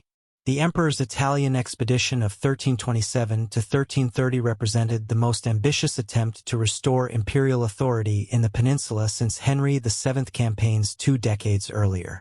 Louis's decision to revive traditional claims to Lombard sovereignty reflected both personal ambition and genuine commitment to the universal character of imperial authority. His army's march across the Alps encountered initial success as Ghibelline allies throughout northern Italy rallied to imperial banners, providing local knowledge and military support that proved crucial for the campaign's early achievements.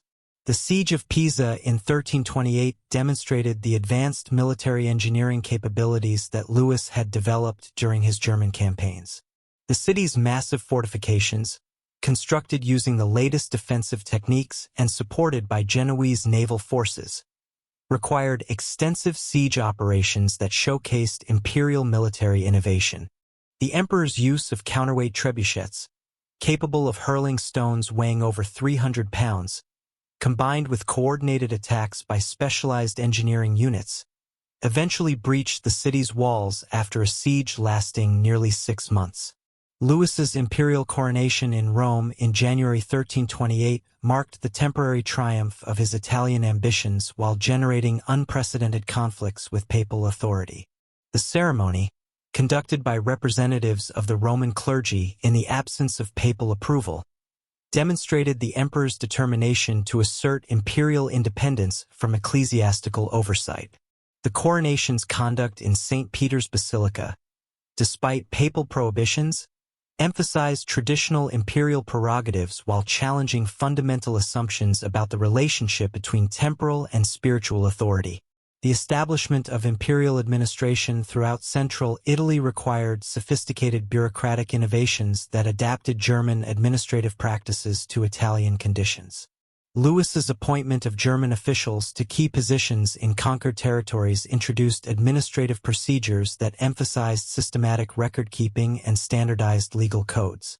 The creation of new judicial circuits, staffed by trained lawyers familiar with both Roman and canon law, provided frameworks for consistent governance that had been absent during the prolonged period of papal-imperial conflict.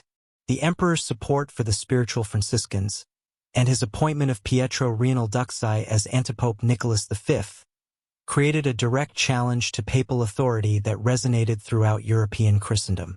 The Franciscan controversy, centered on debates over apostolic poverty and the proper relationship between the church and material wealth, provided Louis with theological justifications for his opposition to papal temporal claims.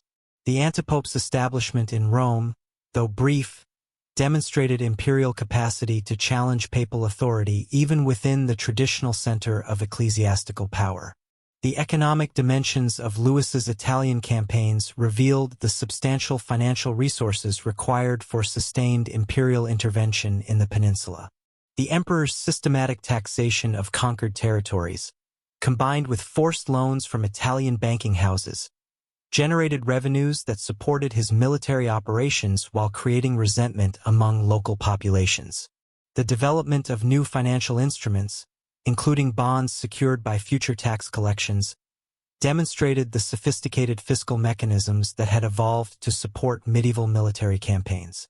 The gradual collapse of imperial authority in Italy during 1329 to 1330 reflected the fundamental challenges of maintaining control over hostile populations without permanent military occupation.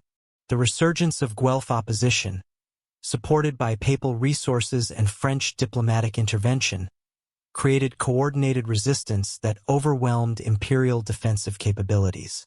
Louis's retreat across the Alps in 1330, pursued by enemy forces and abandoned by former allies, marked the definitive end of imperial ambitions in central Italy, while demonstrating the practical limitations of medieval military power.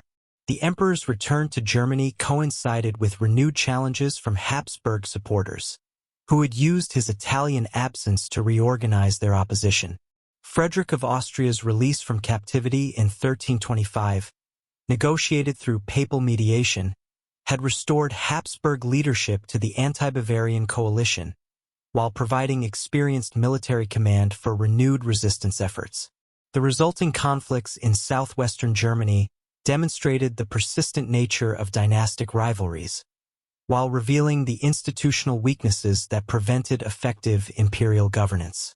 The Treaty of Haguenau in 1330 represented a sophisticated compromise that temporarily resolved the succession dispute, while establishing precedents for shared imperial authority. The agreement's provisions, which recognized both Louis and Frederick as legitimate rulers while dividing administrative responsibilities between them, created unprecedented arrangements for dual monarchy within the empire. Frederick's recognition as King of the Romans while Louis retained the imperial title demonstrated the flexibility of medieval political arrangements when faced with intractable constitutional problems. The practical implementation of dual monarchy proved more challenging than the treaty's theoretical provisions suggested, as competing administrative systems created confusion and conflict throughout the empire. The division of revenues between the two rulers, based on complex formulas that allocated specific territories and income sources to each claimant, required extensive bureaucratic coordination that often broke down during periods of political tension. The resulting administrative chaos encouraged territorial princes to assert greater independence while reducing the effectiveness of imperial governance. Frederick's death in 1330 eliminated the Habsburg challenge to Louis's authority, while creating new opportunities for imperial consolidation. The Austrian duke's demise, possibly from injuries sustained during his Italian campaigns, occurred at the moment when the dual monarchy arrangements were beginning to function effectively. His death's timing prevented the full development of shared imperial governance, while leaving Louis as the undisputed imperial claimant for the first time since his election, 16 years earlier. The emperor's efforts to strengthen imperial authority during the 1330s encountered persistent opposition from territorial princes, who had grown accustomed to substantial autonomy during the prolonged succession dispute. Louis's attempts to recover alienated crown lands through legal proceedings and military pressure generated resistance from nobles, who viewed these efforts as violations of privileges acquired during the interregnum period. The resulting conflicts demonstrated the continuing tensions between imperial authority and princely independence that had characterized German politics since the Hohenstaufen period. The emergence of new urban leagues during Louis's reign reflected the continuing development of autonomous political structures within the empire.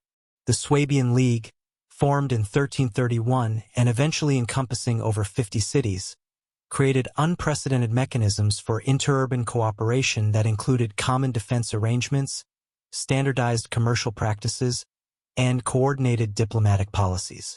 The League's success in maintaining trade routes and suppressing brigandage demonstrated the practical benefits of collective action, while establishing precedents for urban autonomy that would influence German political development for centuries.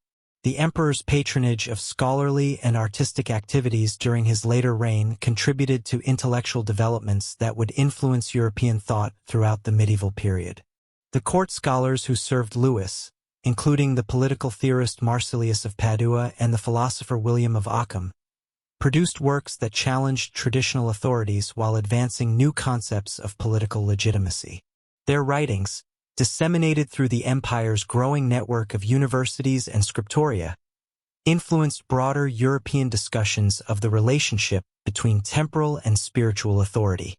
The development of new military technologies during Louis's reign reflected the continuing evolution of medieval warfare in response to changing tactical requirements. The emperor's systematic use of gunpowder weapons, including early cannons and handheld firearms, represented some of the earliest applications of these technologies in Central European conflicts. The construction of new fortress designs, incorporating bastions and angled walls specifically designed to withstand artillery bombardment, demonstrated the rapid adaptation of defensive architecture to technological innovation.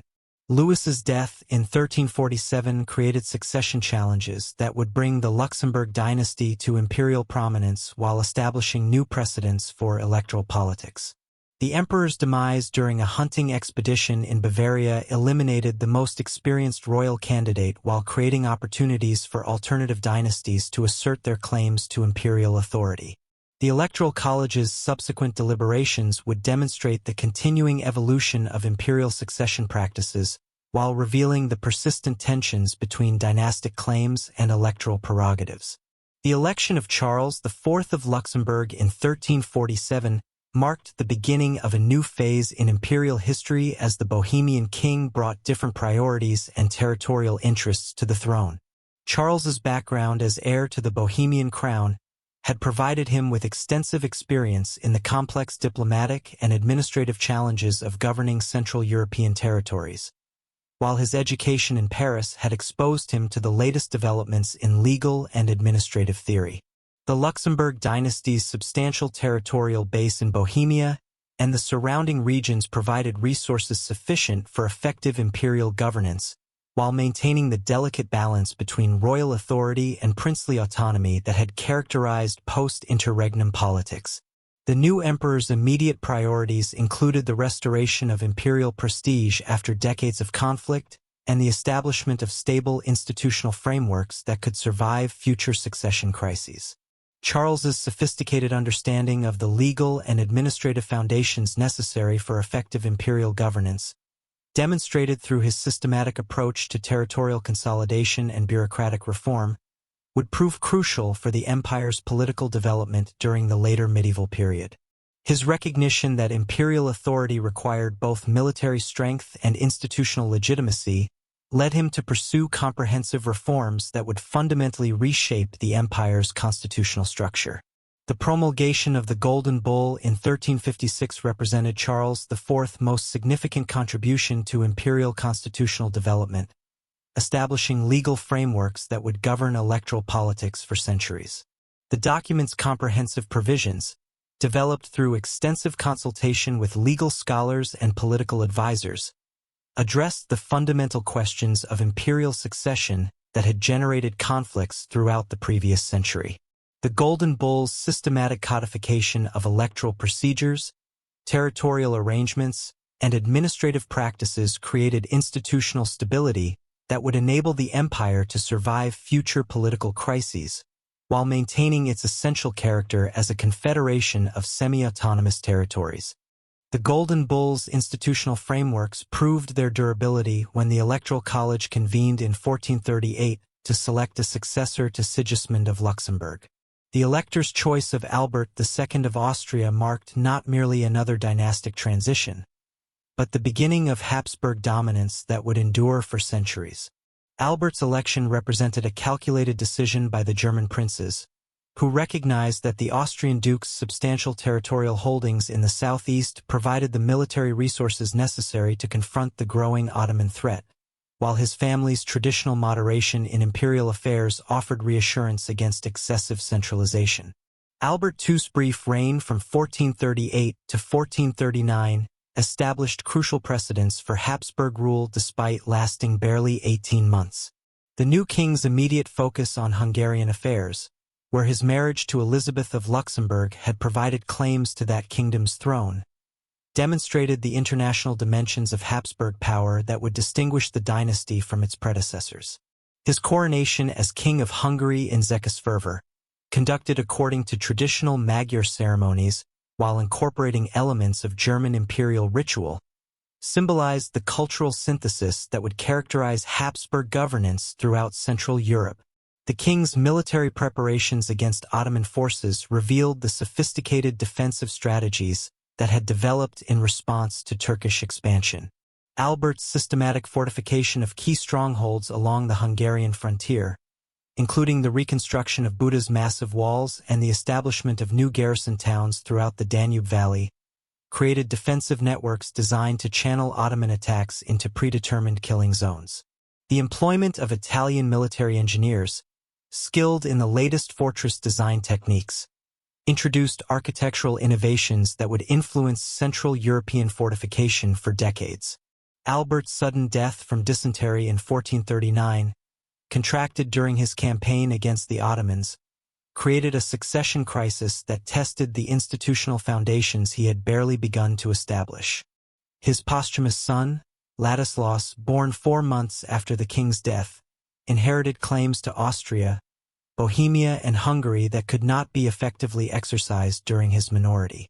The regency arrangements that followed, dividing administrative responsibilities among various noble factions, demonstrated both the flexibility of Habsburg territorial arrangements and the challenges of maintaining dynastic unity during periods of weak central authority. The Electoral College's selection of Frederick III of Austria in 1440 represented a compromise that preserved Habsburg control while acknowledging the practical limitations of minor heirs. Frederick's position as head of the senior Habsburg line provided constitutional legitimacy, while his extensive territorial holdings in Styria and Carinthia offered sufficient resources for imperial governance. The new king's scholarly temperament and preference for negotiation over military confrontation created expectations of peaceful rule that would prove both beneficial and problematic during his remarkably long reign. Frederick III's coronation journey to Rome in 1452 marked the last imperial coronation performed by a pope. Though the ceremony's significance extended far beyond its historical uniqueness, the elaborate procession through northern Italy, featuring thousands of participants including German nobles, Italian allies, and ecclesiastical dignitaries, demonstrated the continuing prestige of imperial authority, while revealing the enormous costs associated with traditional ceremonial obligations. The emperor's marriage to Eleanor of Portugal during the Roman visit established dynastic connections that would prove crucial for future Habsburg expansion, while the wedding celebration in the Eternal City emphasized the international character of imperial authority. The development of Habsburg marriage diplomacy during Frederick's reign established patterns that would define the dynasty's expansion strategy for centuries. The emperor's systematic cultivation of matrimonial alliances throughout Europe, guided by the principle that others wage war but you, happy Austria marry, created a network of dynastic connections that provided alternatives to military conquest.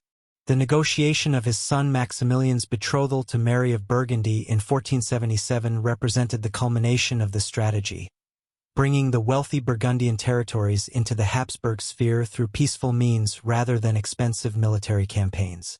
The Burgundian inheritance transformed Habsburg prospects from a regional German power to European dynasty of the first rank. The territories acquired through Maximilian's marriage included not only the traditional Burgundian lands in eastern France, but also the wealthy commercial centers of Flanders and the Netherlands. The combined revenues from these territories, generated through sophisticated taxation systems and thriving international trade, provided resources that dwarfed traditional imperial income while creating new opportunities for territorial expansion and administrative innovation. Maximilian's accession to sole rule in 1493 coincided with the emergence of new challenges that would test Habsburg capability throughout Europe. The young king's energetic personality and military ambitions contrasted sharply with his father's cautious approach, leading to more aggressive policies that sought to maximize Habsburg advantages while confronting enemies on multiple fronts. His establishment of the Reichsregime in 1500, an imperial governing council designed to provide continuity during royal absences, represented a sophisticated attempt to balance imperial authority with the practical demands of governing scattered territories. The Reichsregime's institutional structure reflected Maximilian's understanding of the administrative innovations necessary for effective governance of the empire's territorial arrangements. The council's composition, including representatives from all major electoral and princely families, provided mechanisms for consultation and consensus building that had been absent during previous reigns. The establishment of permanent meeting locations in Nuremberg and Augsburg created institutional continuity that survived political transitions, while providing forums for resolving disputes between territorial authorities. Maximilian's military reforms transformed the empire's defensive capabilities through systematic modernization of equipment, training, and organizational structures. The creation of the Landsknecht infantry formations, trained in Swiss tactical methods and equipped with long pikes and crossbows, provided imperial forces with capabilities that rivaled the most advanced European armies. The development of standardized artillery pieces, manufactured in imperial foundries throughout Austria and Bohemia, created coordinated firepower that could breach the strongest fortifications, while providing decisive advantages in open battle.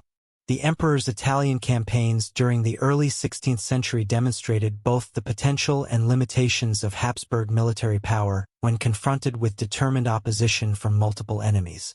The League of Cambrai, formed in 1508 to partition Venetian territories, initially achieved remarkable success as imperial forces captured key strongholds throughout the Veneto region. However, the subsequent reversal of alliances that created the Holy League against French expansion forced Maximilian to confront enemies who possessed superior naval capabilities and extensive financial resources. The Battle of Agnadello in 1509 showcased the effectiveness of imperial military reforms, while revealing the challenges of maintaining extended campaigns in hostile territory.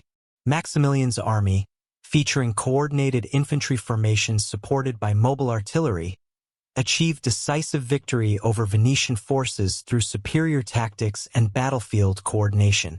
The engagement's aftermath, which saw the systematic capture of Venetian strongholds throughout the mainland territories, demonstrated the practical benefits of military modernization while establishing imperial prestige throughout the Italian peninsula. The emperor's administrative innovations extended beyond military affairs to encompass comprehensive reforms of imperial governance structures. The establishment of the Reichskammergericht in 1495, an imperial supreme court with jurisdiction over disputes between territorial authorities, created legal frameworks that provided alternatives to military resolution of conflicts. The court's procedures, based on Roman law principles adapted to German conditions, established precedents for systematic jurisprudence that would influence European legal development for centuries. Maximilian's patronage of humanist scholars and artists during his reign contributed to cultural developments that enhanced imperial prestige while advancing intellectual innovation. The court's support for printing technology, including the production of elaborate illustrated works such as the Tourdank and the Triumphal Arch, demonstrated sophisticated understanding of propaganda techniques while preserving historical records for future generations. The emperor's personal involvement in these projects, including his collaboration with artists such as Albrecht Dürer, revealed the cultural sophistication that characterized Habsburg governance. The emergence of the Ottoman Empire as a major threat to Central Europe during Maximilian's reign required comprehensive strategic planning that coordinated military, diplomatic, and financial resources. The Turkish conquest of Constantinople in 1453 had eliminated the Byzantine Empire, while providing the Ottomans with a strategic base for expansion into the Balkans. The subsequent Ottoman campaigns in Hungary, culminating in the Battle of Mohacs in 1526, demonstrated the formidable military capabilities that European powers would need to confront. The development of Habsburg defensive strategies against Ottoman expansion reflected sophisticated understanding of the geographical and logistical challenges involved in confronting Turkish forces.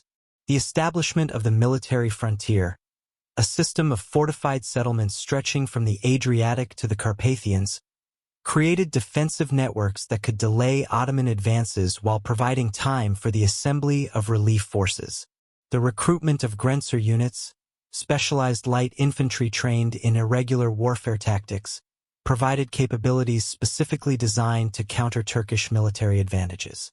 Charles's inheritance in 1519 of the most extensive territorial holdings in European history created unprecedented opportunities and challenges for Habsburg power. The union of Spanish, Austrian, Burgundian, and imperial territories under a single ruler provided resources that enabled global expansion while creating administrative complexities that strained existing governmental structures. The emperor's domains, spanning from the Americas to Central Europe, required innovative approaches to governance that could accommodate diverse legal traditions, languages, and cultural practices. The election campaign of 1519 revealed the sophisticated financial mechanisms that had developed to imperial politics during the early 16th century. Charles's victory over Francis I of France required enormous expenditures that were financed through loans from German banking houses, particularly the Fuggers of Augsburg. The resulting debt obligations, secured by revenues from American silver mines and European territorial taxes, created financial relationships that would influence Habsburg policy for decades, while demonstrating the growing importance of credit mechanisms in European politics. Charles V's coronation as Holy Roman Emperor in 1520 marked the culmination of Habsburg territorial consolidation while establishing new precedents for imperial ceremonial. The elaborate festivities in Aachen, attended by representatives from Europe and the Americas, demonstrated the global character of Habsburg power while maintaining traditional elements of imperial ritual. The ceremony's incorporation of Spanish and Burgundian ceremonial elements, alongside German traditions, symbolized the cultural synthesis that would characterize Charles's reign. The emperor's confrontation with the Ottoman Empire reached its climax during the Siege of Vienna in 1529, when Suleiman the Magnificent's massive army threatened the heart of Habsburg power. The Turkish force, estimated at over 100,000 men including elite Janissary units and extensive siege artillery, represented the largest military expedition ever launched into Central Europe. The city's defenses, hastily reinforced under the direction of Nicholas Graf Somme, featured innovative bastion designs that incorporated the latest developments in military engineering. The siege's conduct revealed the sophisticated military capabilities that both sides had developed during their prolonged confrontation. The Ottoman army's systematic approach to siege warfare, featuring coordinated artillery bombardments and coordinated infantry assaults, demonstrated the advanced tactical methods that had enabled Turkish expansion throughout the Balkans. The defenders' response, utilizing enfilading fire from bastioned positions and coordinated sorties against Turkish siege works, showcased the defensive innovations that European military engineers had developed in response to artillery warfare. The siege's ultimate failure marked the high tide of Ottoman expansion into Central Europe, while establishing Vienna's reputation as the bulwark of Christendom. The Turkish withdrawal in October 1529, prompted by the approach of winter and the failure to achieve decisive breaches in the city's walls, demonstrated the practical limitations of Ottoman military power when confronted with determined resistance and extended supply lines. The victory's psychological impact throughout Europe enhanced Habsburg prestige, while providing powerful propaganda for future military campaigns. The development of Habsburg administrative systems during Charles V's reign required innovations that could coordinate governance across multiple continents while maintaining local autonomy. The establishment of separate councils for different territorial groups, including the Council of Castile, the Council of Aragon, and the Council of the Indies, created specialized administrative bodies that could address regional concerns while maintaining imperial coordination. The emperor's personal involvement in these councils' deliberations, despite his constant travels throughout his domains, demonstrated the intensive management required for effective governance of such extensive territories. The religious challenges that emerged during Charles's reign, particularly the Protestant Reformation initiated by Martin Luther, created new dimensions of conflict that threatened the fundamental unity of the empire. The emperor's role as defender of Catholic orthodoxy, established through his coronation oath and reinforced by papal expectations, conflicted with the practical needs of governing territories that included substantial Protestant populations. The resulting tensions would dominate imperial politics for decades while creating new opportunities for territorial princes to assert greater independence from central authority. The Peace of Augsburg in 1555 represented Charles's recognition that religious unity could no longer be maintained through imperial authority alone. The settlement's principle of cuius regio ius religio granted territorial rulers the right to determine their subjects' religious affiliation while establishing legal frameworks for coexistence between Catholic and Protestant authorities. This arrangement, though representing a significant retreat from traditional imperial claims to religious authority, provided practical solutions to conflicts that had threatened to destroy the empire's political structure. Charles V's abdication in 1556 marked the end of the most ambitious attempt to create universal monarchy in European history, while establishing new precedents for Habsburg territorial arrangements. The emperor's division of his territories between his son Philip II who inherited Spain and its global empire, and his brother Ferdinand I, who received the Austrian lands and the imperial title, created separate Habsburg lines that would pursue different strategies while maintaining dynastic cooperation. This partition, though reducing the immediate resources available to each branch, provided more manageable administrative arrangements while preserving Habsburg influence throughout Europe. The partition of Charles V's vast territories in 1556 created two distinct Habsburg lines that would pursue different strategies in confronting the religious upheaval that had been building throughout the empire for nearly 4 decades. Ferdinand's inheritance of the Austrian lands and the imperial title coincided with the Protestant Reformation's maturation from a theological dispute into a comprehensive challenge to the political and social order that had governed Central Europe since the Carolingian period. The new emperor's immediate priorities included managing the religious divisions that threatened to fragment his territories while simultaneously confronting the persistent Ottoman threat that continued to menace the empire's southeastern frontiers. The Protestant Reformation's origins in Martin Luther's challenge to papal authority in 1517 had transformed from an academic theological debate into a mass movement that attracted support from diverse social groups throughout the German territories. Luther's posting of the 95 Theses on the castle church door in Wittenberg, initially intended as an invitation for scholarly disputation about indulgences, had evolved into a fundamental questioning of ecclesiastical authority that resonated with nobles, burghers, and peasants who harbored various grievances against the established order. The rapid dissemination of Luther's ideas through printed pamphlets, facilitated by the empire's extensive network of commercial towns and universities, created unprecedented opportunities for religious and political mobilization. The Diet of Worms in 1521 represented the first major confrontation between imperial authority and Protestant theology, establishing patterns of conflict that would dominate German politics for generations. Charles V's personal attendance at the assembly, despite his pressing concerns in Spain and Italy, demonstrated the emperor's recognition that religious unity remained essential for effective imperial governance. The Diet's formal proceedings, conducted according to traditional procedures while addressing unprecedented theological questions, reveal the institutional challenges posed by religious innovation to establish political arrangements. Luther's appearance before the assembled princes, bishops, and imperial officials created one of the most dramatic moments in German history as the Augustinian monk confronted the combined authority of church and empire. The reformer's refusal to recant his theological positions, despite facing potential execution as a heretic, demonstrated the personal conviction that would inspire Protestant resistance for decades.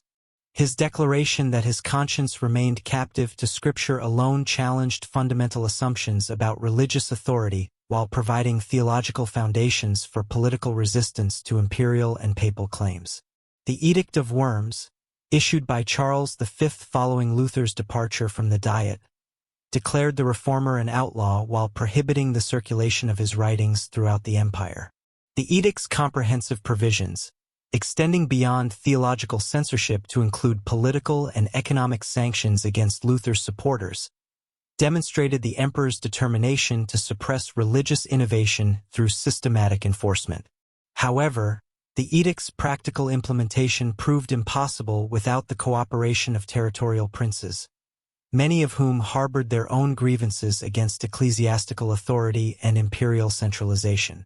Frederick III of Saxony's protection of Luther at Wartburg Castle established crucial precedents for princely resistance to imperial religious policy, while demonstrating the practical limitations of central authority. The elector's decision to shelter the outlawed reformer, despite his own personal loyalty to traditional Catholic practices, reflected the complex political calculations that would characterize noble responses to religious innovation. The castle's remote location in the Thuringian forest provided security for Luther's translation work, while symbolizing the geographical fragmentation that would enable Protestant survival despite imperial opposition. The rapid spread of Protestant ideas throughout the empire's urban centers revealed the social and economic grievances that religious reform could address. The imperial cities, with their substantial burgher populations and traditions of political autonomy, provided fertile ground for theological innovations that challenged established hierarchies. Cities such as Strasbourg, Nuremberg, and Augsburg became centers of Protestant activity, where Reformed theology merged with urban political aspirations to create powerful movements for religious and social change. The formation of the Schmalkaldic League in 1531 marked the transition from individual princely resistance to coordinated Protestant political action. The alliance, initially comprising 8 princes and 11 cities, created unprecedented mechanisms for collective defense against imperial religious policy, while establishing frameworks for Protestant cooperation that transcended traditional territorial boundaries. The League's founding document, negotiated at the Saxon town of Schmalkalden, combined theological statements with military and political commitments that transformed religious reform into organized resistance. The League's military organization reflected the sophisticated defensive capabilities that Protestant territories had developed in response to imperial threats. The establishment of common defense funds, supported by contributions from member territories, provided resources for maintaining professional military forces that could respond rapidly to Catholic attacks. The recruitment of experienced commanders, including veterans of the Italian wars and Ottoman campaigns, demonstrated Protestant determination to match imperial military capabilities while adapting proven tactical methods to their defensive needs. The development of Protestant theology during the 1530s and 1540s created intellectual foundations that justified resistance to imperial authority while providing alternative models for church-state relations. The theological works produced by reformers such as Philip Melanchthon and Martin Bucer addressed practical questions of governance, taxation, and legal authority that had immediate political implications. The Augsburg Confession, presented to Charles V in 1530, attempted to demonstrate Protestant orthodoxy while maintaining theological positions that fundamentally challenged traditional ecclesiastical authority. The emperor's response to Protestant organization revealed the strategic challenges posed by religious division to imperial governance. Charles V's simultaneous confrontation with French expansion, Ottoman invasion, and Protestant resistance strained imperial resources while creating opportunities for his enemies to coordinate their opposition. The emperor's frequent absences from German territories, necessitated by his global responsibilities, provided Protestant forces with time to consolidate their positions while developing military capabilities that could challenge imperial authority. The Schmalkaldic Wars of 1546 to 1547 represented the first major military confrontation between imperial and Protestant forces, testing the military innovations that both sides had developed during the preceding decades. Charles V's decision to launch a comprehensive campaign against the League's leadership demonstrated his determination to resolve religious divisions through military means while reasserting imperial authority over rebellious territories. The emperor's army, assembled from Spanish, Italian, and loyal German forces, represented the most formidable military coalition that had operated in Central Europe since the Ottoman invasions. The Battle of Mulberg in April 1547 showcased the tactical innovations that had transformed European warfare during the early 16th century. The imperial army's coordinated use of infantry, cavalry, and artillery formations, directed by experienced commanders who had served in multiple theaters, achieved decisive victory over Protestant forces through superior battlefield coordination.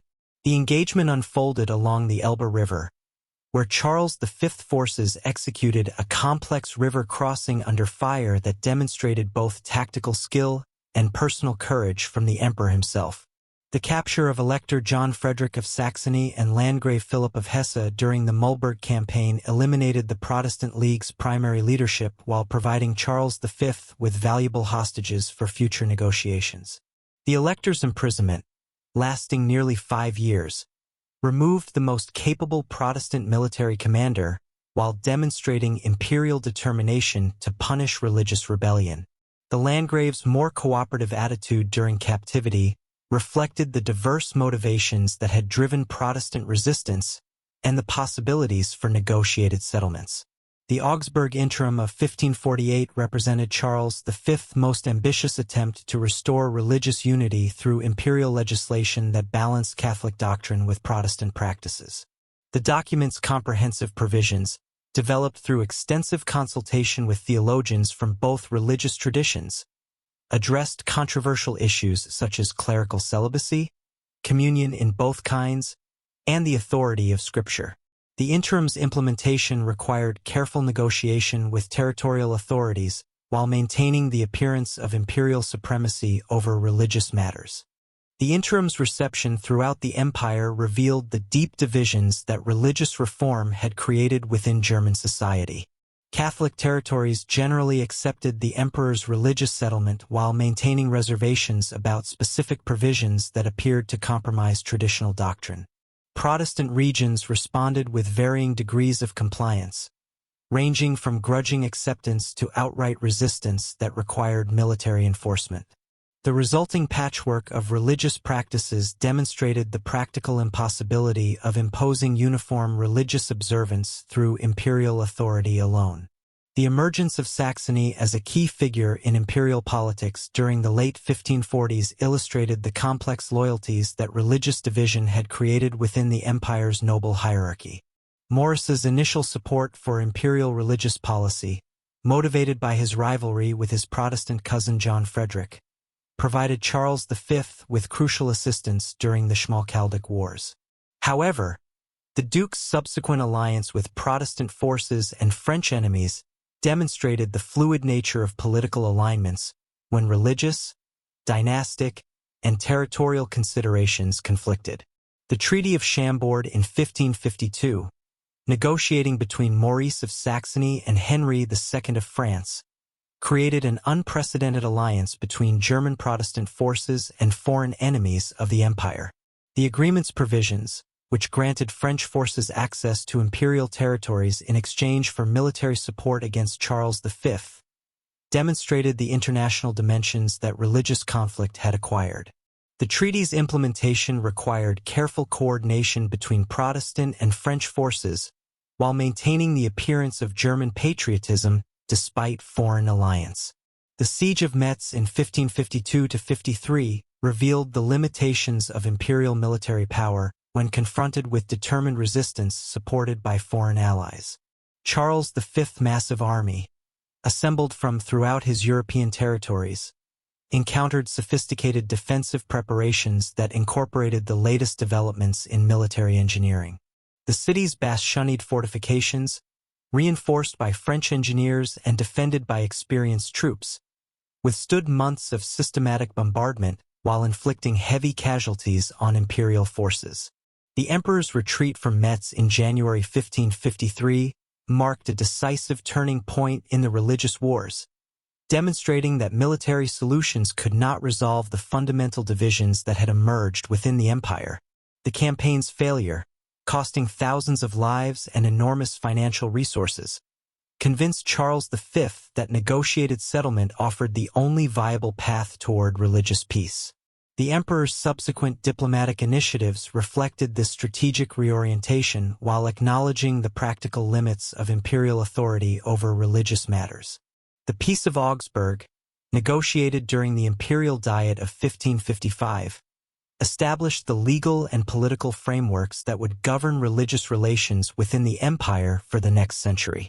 The settlement's central principle, encapsulated in the Latin phrase cuius regio, ius religio, granted territorial rulers the authority to determine their subjects' religious affiliation while establishing mechanisms for protecting religious minorities. This arrangement represented a fundamental departure from medieval assumptions about religious unity while providing practical solutions to conflicts that had threatened to destroy the empire's political structure. The Augsburg settlement's detailed provisions addressed the complex practical questions that religious division had created throughout the empire. The agreement's ecclesiastical reservation, which required Catholic bishops who converted to Protestantism to surrender their temporal territories, protected church landholdings while acknowledging Protestant rights in other contexts. The Declaration of Ferdinandia, guaranteeing limited rights for religious minorities in certain territories, demonstrated the negotiators' recognition that complete religious uniformity remained impossible to achieve. The implementation of the Augsburg Peace required extensive administrative coordination that transformed the empire's governmental structures. The establishment of religious parity in imperial institutions, including the Reichskammergericht and various administrative councils, created new mechanisms for managing religious diversity while maintaining imperial unity. The development of detailed procedures for resolving religious disputes provided alternatives to military confrontation while preserving territorial autonomy in religious matters. The long-term consequences of the Augsburg settlement extended far beyond immediate religious concerns to encompass fundamental questions about the nature of imperial authority and territorial sovereignty. The peace's recognition of princely rights to determine religious policy established precedents for territorial autonomy that would influence German political development for centuries. The settlement's implicit acknowledgement that religious unity could not be maintained through imperial coercion represented a significant retreat from traditional imperial claims while providing foundations for more flexible approaches to governance. The period following the Augsburg Peace witnessed the gradual institutionalization of religious division within the empire's political structures.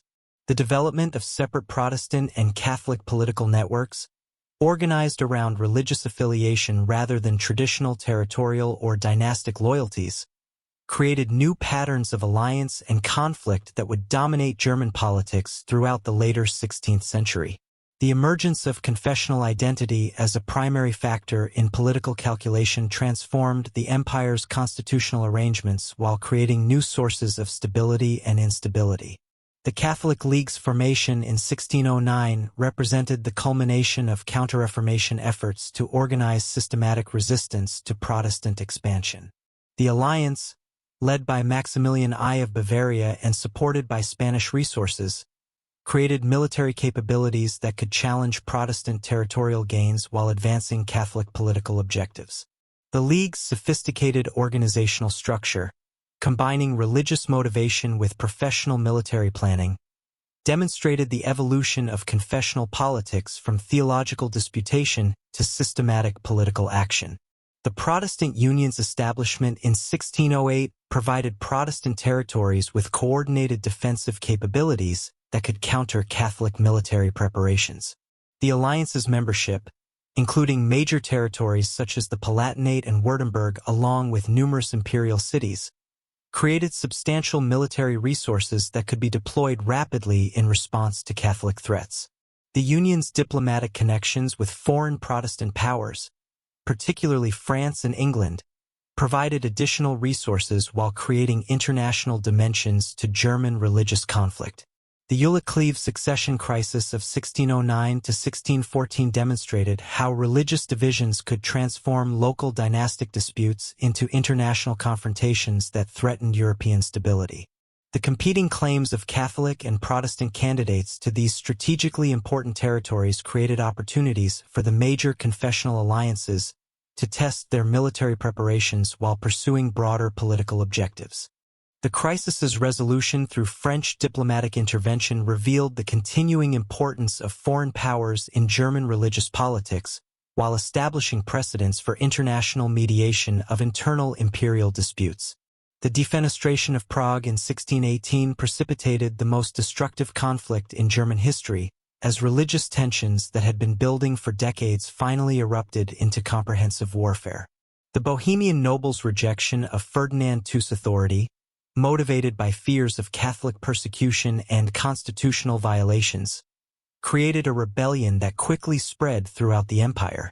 The dramatic incident at Hraden Castle, where Protestant nobles threw imperial officials from a window, provided powerful symbolism for Protestant resistance while demonstrating the breakdown of traditional political relationships. The 30 Years' War that followed transformed the empire into a battlefield where religious, dynastic, and international conflicts merged into unprecedented destruction. The war's initial phases witnessed the systematic mobilization of confessional alliances that had been developing since the Augsburg Peace. as Catholic and Protestant forces assembled armies that dwarfed previous military efforts. The conflict's expansion to include foreign powers such as Sweden, France, and Spain created international dimensions that extended far beyond German religious divisions, while subjecting the empire's territories to devastation that would require generations to repair. The defenestration of Prague on May 23, 1618, marked the violent culmination of religious and constitutional tensions that had been building throughout the Habsburg territories since Ferdinand II's accession to the Bohemian throne. The incident itself unfolded in the council chamber of Hradec Castle, where Protestant Bohemian nobles confronted imperial governors Jaroslav Berida of Martinique and Wilhelm Slavator of Chlum over Ferdinand's systematic violation of religious privileges guaranteed by the Letter of Majesty. The dramatic moment when Count Gindrich Matthias Thurn led the assembled nobles in physically hurling the two Catholic officials and their secretary Philip Fabricius from the castle's third-story window created powerful symbolism that would resonate throughout European Protestant communities while providing immediate justification for armed resistance to Habsburg authority. The defenestration's immediate aftermath revealed the sophisticated political organization that Bohemian Protestant nobles had developed during the preceding decades of religious tension. The rebels' systematic seizure of royal castles throughout Bohemia, coordinated through networks established during previous constitutional crises, demonstrated their capacity for organized military action beyond mere symbolic protest.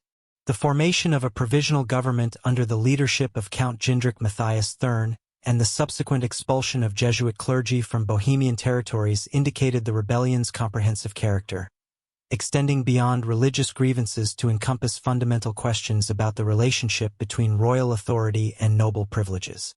Ferdinand II's response to the Bohemian Rebellion reflected both his personal commitment to Catholic orthodoxy and his sophisticated understanding of the strategic challenges posed by Protestant resistance.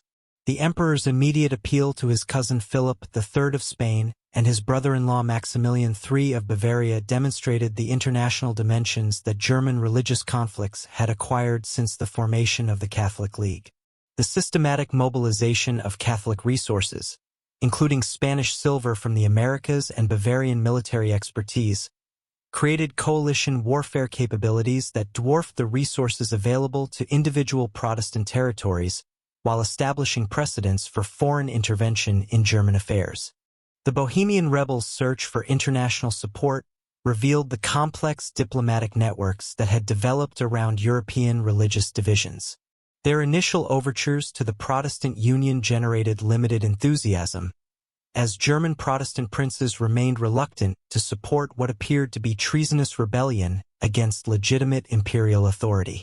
The rebels' subsequent negotiations with Transylvanian Prince Gabriel Bethlen and their eventual election of Frederick V of the Palatinate as King of Bohemia demonstrated their determination to transform local constitutional disputes into broader European conflicts that could attract substantial foreign assistance.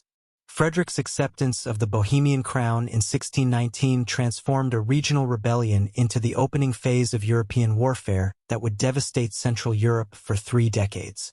The Palatine elector's decision, influenced by his wife Elizabeth Stuart's connections to English Protestant networks and his own Calvinist convictions, represented a calculated gamble that Protestant international support would compensate for the military disadvantages facing Bohemian forces. His coronation in Prague's St. Vitus Cathedral, conducted according to traditional Bohemian ceremonies while emphasizing Protestant theological principles, created powerful symbolism that inspired Protestant resistance throughout the empire, while providing Catholic forces with propaganda opportunities about foreign interference in German affairs. The formation of the Catholic League Army under the command of Johann Circles, Count of Tilly, represented the culmination of Counter-Reformation military organization that had been developing since the late 16th century. Tilly's forces, assembled from Bavarian, Austrian, and Spanish contingents, incorporated tactical innovations derived from decades of warfare in the Netherlands and Italy, while maintaining the disciplined religious motivation that characterized Catholic military culture. The army's systematic approach to siege warfare, demonstrated through the methodical reduction of Protestant strongholds throughout Austria and Bohemia, revealed the professional military capabilities that Catholic territories had developed during the preceding decades of religious tension. The Battle of White Mountain on November 8, 1620 marked the decisive confrontation between Catholic and Protestant forces that would determine the fate of Central European Protestantism for generations. The engagement unfolded on the plateau west of Prague, where Frederick the hastily assembled army of Bohemian, German, and Hungarian forces encountered Tilly's disciplined Catholic coalition. The battle's outcome, determined within 2 hours of initial contact, demonstrated the superior training and coordination that Catholic forces had achieved through systematic military preparation. The Protestant army's rapid collapse, beginning with the flight of Bohemian cavalry and culminating in the complete rout of remaining forces, eliminated organized Protestant resistance in Bohemia while providing Catholic forces with momentum for broader territorial conquests. Frederick's flight from Prague following the White Mountain defeat earned him the derisive nickname Winter King, while creating a refugee crisis that would influence Protestant politics for decades.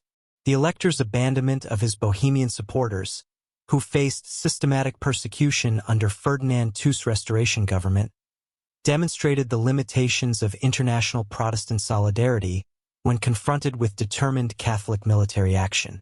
The subsequent confiscation of Protestant noble properties throughout Bohemia, redistributed to Catholic loyalists and foreign supporters, transformed the kingdom's social structure while providing resources for continued Catholic military campaigns.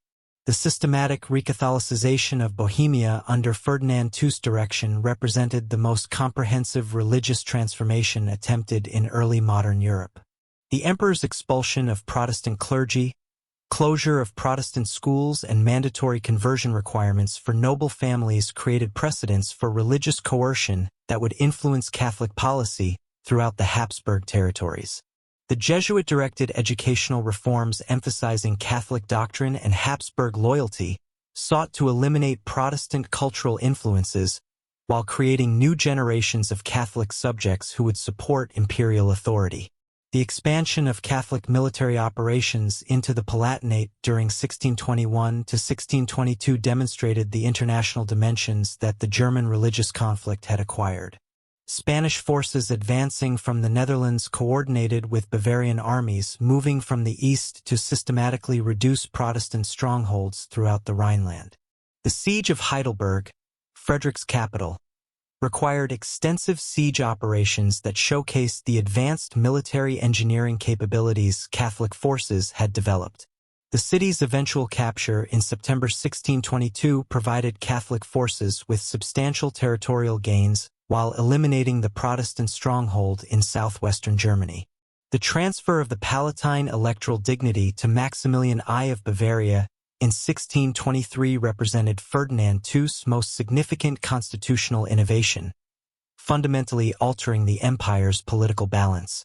The emperor's decision to reward his most important ally through this unprecedented elevation demonstrated Habsburg determination to consolidate Catholic political control while punishing Protestant rebellion. The constitutional implications of creating a new electoral position, breaking the traditional balance established by the Golden Bull, would influence imperial politics for decades while providing Protestant forces with additional grievances against Habsburg authority. The emergence of Christian IV of Denmark as a major Protestant military leader marked the beginning of the war's second phase, as Scandinavian intervention provided Protestant forces with resources and leadership that had been absent since Frederick V's defeat. The Danish king's dual motivation, combining genuine Protestant religious commitment with strategic concerns about Catholic expansion toward the Baltic, created a formidable coalition that could challenge Catholic military dominance. Christian substantial military resources, including experienced troops from the ongoing Polish wars and revenues from the Sound tolls, provided Protestant forces with capabilities that had been lacking during the Bohemian phase. The Catholic response to Danish intervention revealed the sophisticated strategic planning that had developed within the Catholic League's military organization. The decision to grant Albrecht von Wallenstein extensive authority to raise and command an independent imperial army represented a fundamental innovation in early modern military organization. Wallenstein's systematic approach to military recruitment, financing, and logistics created unprecedented capabilities that could support large-scale military operations throughout Central Europe while maintaining the political flexibility necessary for complex coalition warfare. Wallenstein's military innovations transformed the character of early modern warfare through systematic application of entrepreneurial principles to military organization. His establishment of a comprehensive supply system based on territorial contributions rather than traditional feudal obligations provided imperial forces with logistical capabilities that could sustain extended campaigns in hostile territory. The creation of military manufactories producing standardized weapons and equipment enabled rapid expansion of imperial forces while maintaining quality control that ensured battlefield effectiveness. The Battle of Luthernbarenberge in August 1626 demonstrated the tactical superiority that Catholic forces had achieved through systematic military reform and professional leadership. Tilly's army, reinforced by Wallenstein's imperial forces, encountered Christian IV's Danish army in the hills south of the Weser River. The engagement's outcome, determined through coordinated cavalry charges that shattered Danish formations, eliminated Danish military power in northern Germany while providing Catholic forces with momentum for territorial expansion toward the Baltic. Christian IV's personal participation in the battle, during which he sustained serious wounds while attempting to rally his retreating forces, demonstrated the personal courage that characterized Protestant leadership while revealing the military disadvantages facing anti-Habsburg coalitions. The systematic Catholic conquest of northern German territories during 1627 to 1628 represented the high tide of Habsburg power within the empire. The capture of major Protestant strongholds such as Göttingen, Greifswald, and Stralsund provided Catholic forces with control over crucial Baltic trade routes while eliminating Protestant territorial bases that could support future resistance. The establishment of imperial garrisons throughout these conquered territories, supported by systematic taxation of local populations, created administrative structures that could maintain Catholic control while generating revenues for continued military operations. The Edict of Restitution, promulgated by Ferdinand II in March 1629, represented the most ambitious attempt to reverse the territorial gains that Protestant forces had achieved since the Augsburg Peace. The edict's comprehensive provisions, requiring the return of all ecclesiastical territories secularized since 1552, threatened to eliminate Protestant control over substantial territories throughout northern and central Germany. The systematic implementation of restitution requirements, enforced through military power, created new sources of conflict while demonstrating Catholic determination to achieve complete religious restoration. The edict's practical implementation revealed the enormous administrative challenges involved in reversing 7 decades of territorial and religious change. The appointment of restitution commissioners, supported by imperial military forces, created new bureaucratic structures that could systematically identify and reclaim alienated church properties. The resistance encountered from Protestant territories, ranging from legal challenges to armed opposition, demonstrated the deep roots that Protestant control had established throughout the empire, while revealing the limitations of imperial authority when confronted with determined local resistance. The emergence of Gustavus Adolphus of Sweden as a major Protestant military leader marked the beginning of the war's third phase as Scandinavian intervention provided Protestant forces with unprecedented military capabilities. The Swedish king's landing at Peenemünde in July 1630, with an army of 13,000 experienced veterans, represented the most significant foreign intervention in German affairs since the Carolingian period.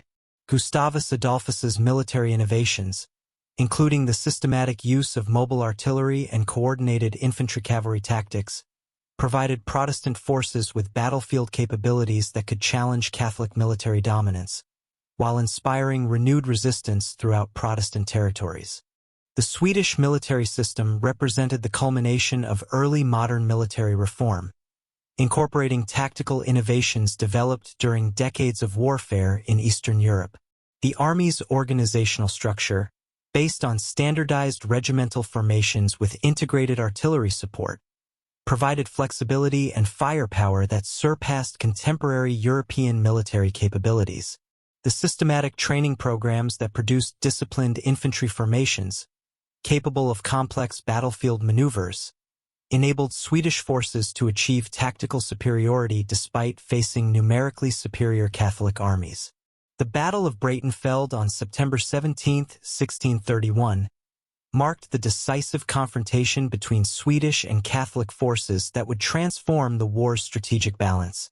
The engagement unfolded on the plain north of Leipzig, where Gustavus Adolphus's army of 23,000 Swedes and Saxon allies encountered Tilly's Catholic force of 35,000 veterans.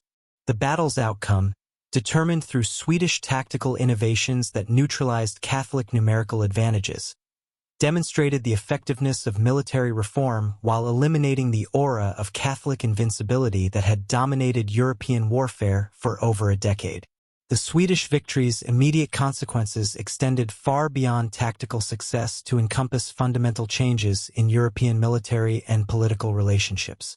The systematic destruction of Tilly's veteran army, achieved through coordinated artillery bombardment and disciplined infantry advances, eliminated the military foundation of Catholic power in northern Germany while providing Protestant forces with unprecedented opportunities for territorial expansion.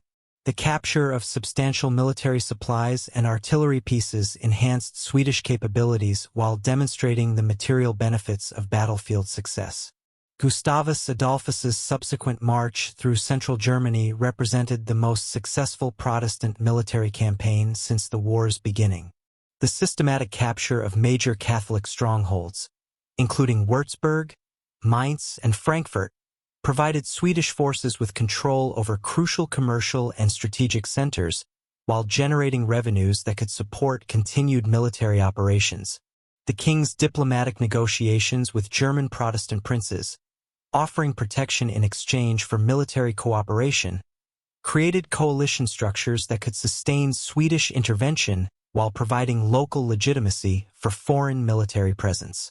The death of Gustavus Adolphus at the Battle of Lutzen on November 16, 1632, eliminated Protestant Europe's most capable military leader while creating new strategic challenges for anti-Habsburg coalitions. The engagement itself, fought in the fog-shrouded fields south of Leipzig, witnessed the Swedish king's personal leadership of a cavalry charge that achieved tactical victory while costing his life. The battle's outcome, a Swedish victory achieved at enormous cost, demonstrated both the effectiveness of Swedish military methods and the personal risks that characterized early modern battlefield leadership. The Swedish army's continuation under the leadership of Axel Oxenstierna and professional commanders such as Bernhard of Saxweimar demonstrated the institutional foundations that Gustavus Adolphus had established. The systematic maintenance of military discipline and tactical effectiveness, despite the loss of charismatic leadership, revealed the professional character that Swedish military reform had achieved. The army's subsequent campaigns throughout southern Germany, including the successful siege of Regensburg and the systematic devastation of Bavaria, maintained Swedish military pressure while generating resources for continued operations. The emergence of France as a major participant in German warfare marked the beginning of the conflict's fourth and final phase, as Cardinal Richelieu's systematic intervention transformed religious war into comprehensive European conflict. The French decision to provide direct military support to Swedish and German Protestant forces, while maintaining diplomatic relations with Catholic powers, demonstrated the sophisticated strategic planning that had characterized French foreign policy since the early 17th century. The deployment of French armies in the Rhineland and northern Italy created multiple theaters of operation that strained Habsburg resources while providing Protestant forces with crucial military assistance. The French military intervention revealed the international dimensions that German religious conflict had acquired by the 1630s. The coordination of French, Swedish, and German Protestant forces created unprecedented coalition warfare capabilities that could challenge Habsburg power throughout Central Europe. The systematic French financial support for Protestant military operations, including substantial subsidies for Swedish forces and German mercenary companies, provided resources that enabled sustained military campaigns while demonstrating the economic foundations of early modern warfare. The Battle of Nordlingen on September 6, 1634, marked the last major Catholic victory of the war, as Spanish and imperial forces achieved decisive success against Swedish and German Protestant armies. The engagement unfolded in the hills north of the Danube, where Cardinal Infante Ferdinand's Spanish army coordinated with imperial forces under Matthias Gallas to surround and systematically destroy enemy formations. The battle's outcome, achieved through superior tactical coordination and the effective use of Spanish infantry formations, eliminated Swedish military power in southern Germany while providing Catholic forces with renewed momentum for territorial recovery. The Swedish defeat's consequences extended throughout Protestant Europe, as the destruction of experienced military formations eliminated capabilities that had required years to develop. The systematic capture of Swedish artillery and military supplies provided Catholic forces with enhanced capabilities while demonstrating the material costs of battlefield defeat. The death of prominent Protestant commanders, including Bernhard of Saxe-Weimar's brother, eliminated experienced leadership that could not be easily replaced while reducing Protestant military effectiveness.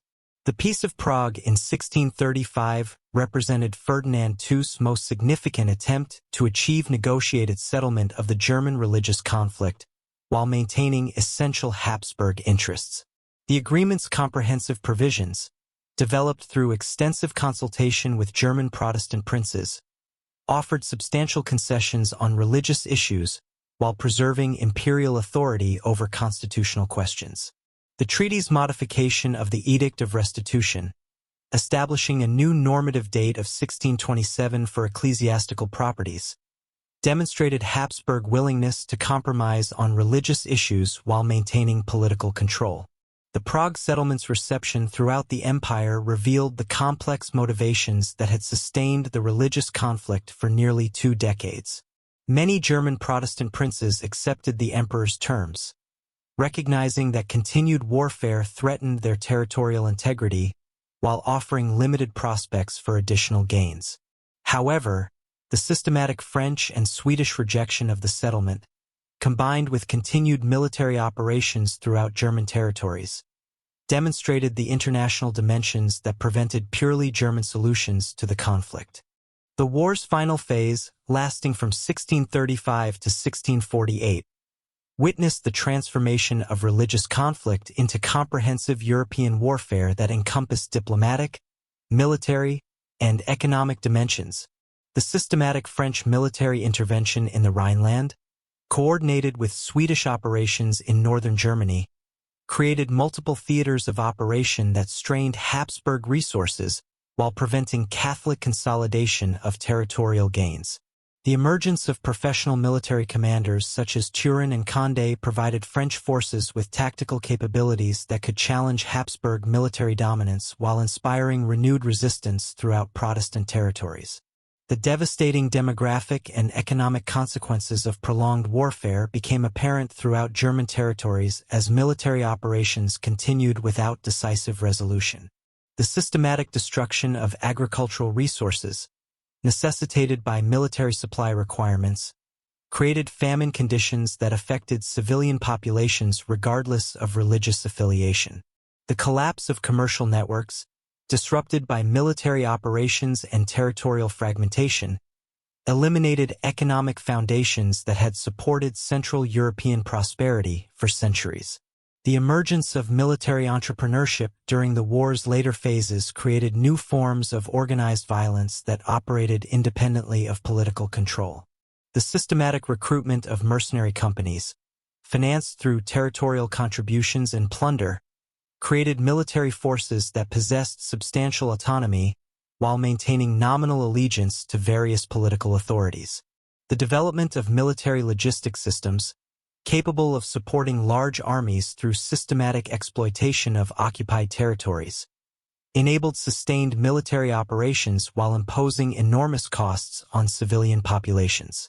The gradual exhaustion of military resources throughout Europe created conditions that favored negotiated settlement over continued warfare.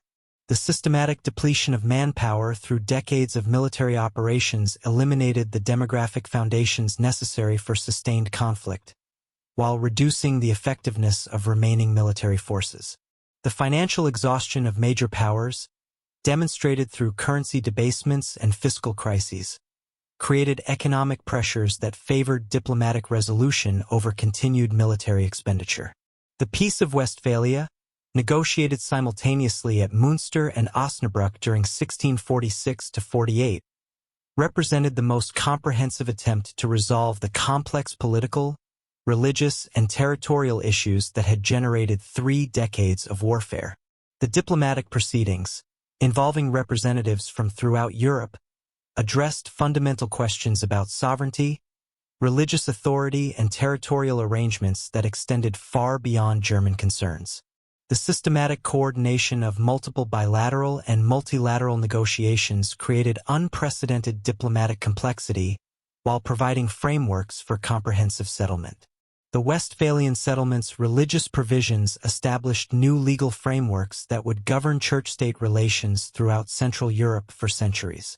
The treaty's confirmation of the Augsburg Peace's essential principles, while extending recognition to Calvinism alongside Catholicism and Lutheranism, demonstrated the negotiators' recognition that religious diversity had become a permanent feature of German political life. The establishment of 1624 as the new normative date for ecclesiastical properties provided compromise solutions that balanced Catholic and Protestant territorial interests. While creating legal certainty for future disputes, the settlement's constitutional provisions fundamentally restructured the Holy Roman Empire's political organization while preserving its formal existence. The systematic recognition of territorial sovereignty, including the right of German princes to conclude alliances with foreign powers, transformed the empire from a hierarchical monarchy into a loose confederation of autonomous states. The establishment of new mechanisms for imperial governance, including religious parity in imperial institutions and enhanced roles for the imperial diet, created frameworks for managing diversity while maintaining nominal unity. The territorial arrangements negotiated at Westphalia reflected the complex balance of power that had emerged from 3 decades of warfare. The systematic redistribution of territories, including Swedish acquisitions in Pomerania and French gains in Alsace, demonstrated the international dimensions that German political arrangements had acquired. The recognition of Swiss and Dutch independence, formalized through the treaty's comprehensive provisions, acknowledged political realities that had developed over centuries while providing legal frameworks for future international relations. The Peace of Westphalia fundamentally transformed the Holy Roman Empire from a functioning medieval monarchy into a loose confederation of virtually sovereign states, each jealously guarding its territorial prerogatives while maintaining only nominal allegiance to the imperial crown. The settlement's recognition of territorial sovereignty had effectively neutered imperial authority, reducing it to little more than a ceremonial figurehead whose actual power rarely extended beyond his hereditary Austrian domains.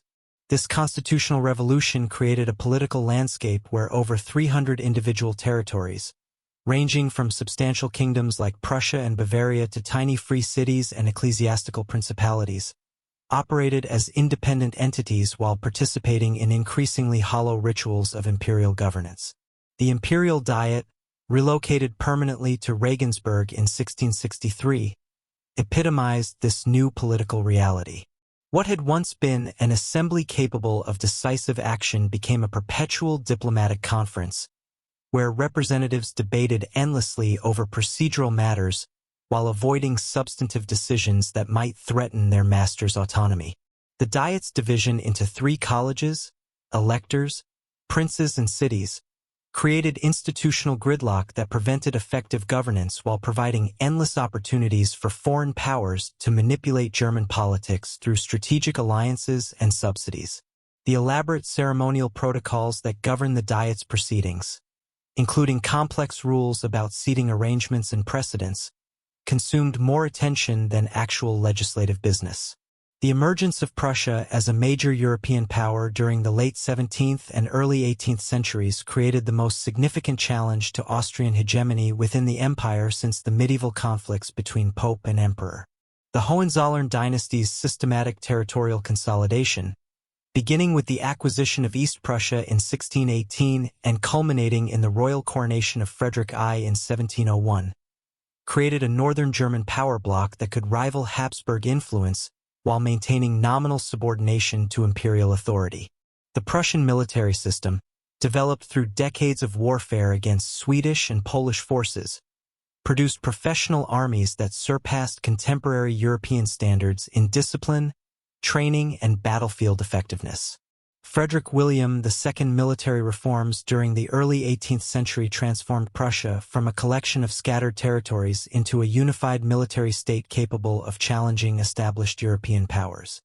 The king's systematic expansion of the army from 38,000 to 83,000 troops, supported by comprehensive administrative reforms that maximized tax collection and military recruitment, created unprecedented military capabilities that dwarfed the resources available to other German princes.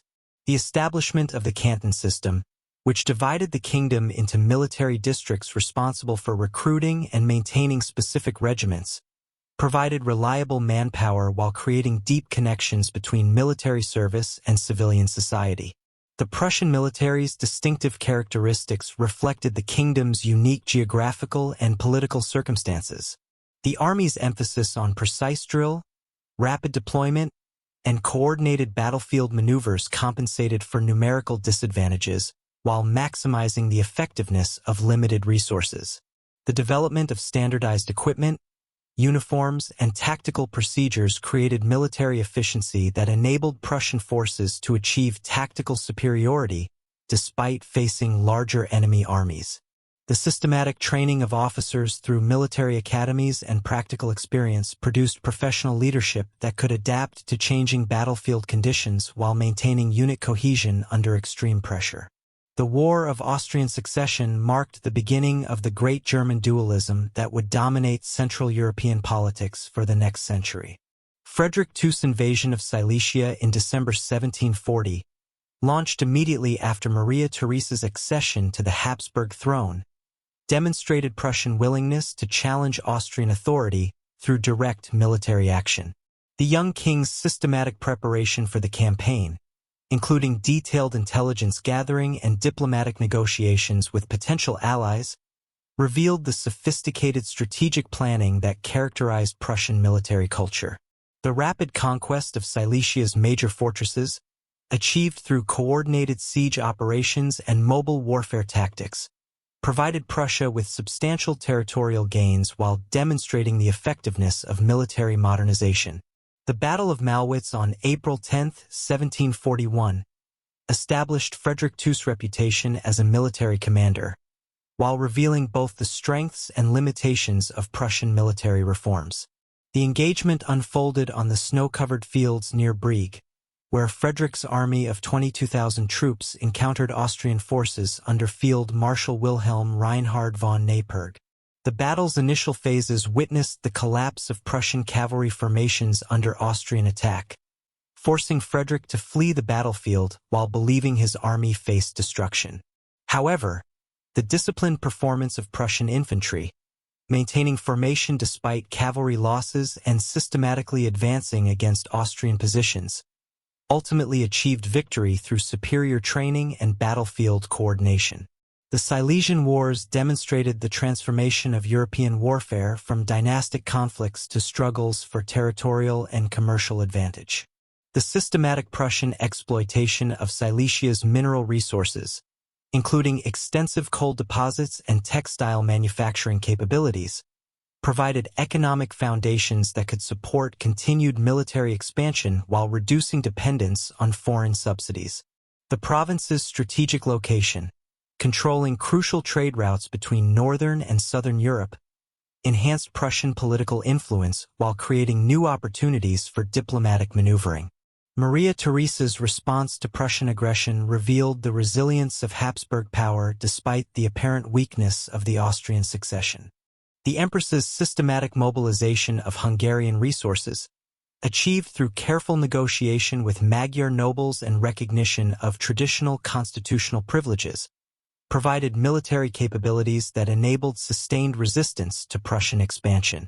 The Hungarian Diet's grant of substantial military assistance, including 100,000 troops and extensive financial support, demonstrated the continuing vitality of Habsburg dynastic loyalty while providing resources for comprehensive military campaigns.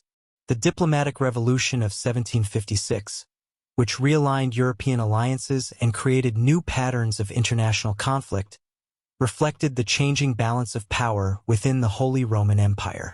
The Treaty of Versailles, negotiating between France and Austria, represented a fundamental reversal of traditional Habsburg-Bourbon rivalry while creating new opportunities for coordinated action against Prussian expansion.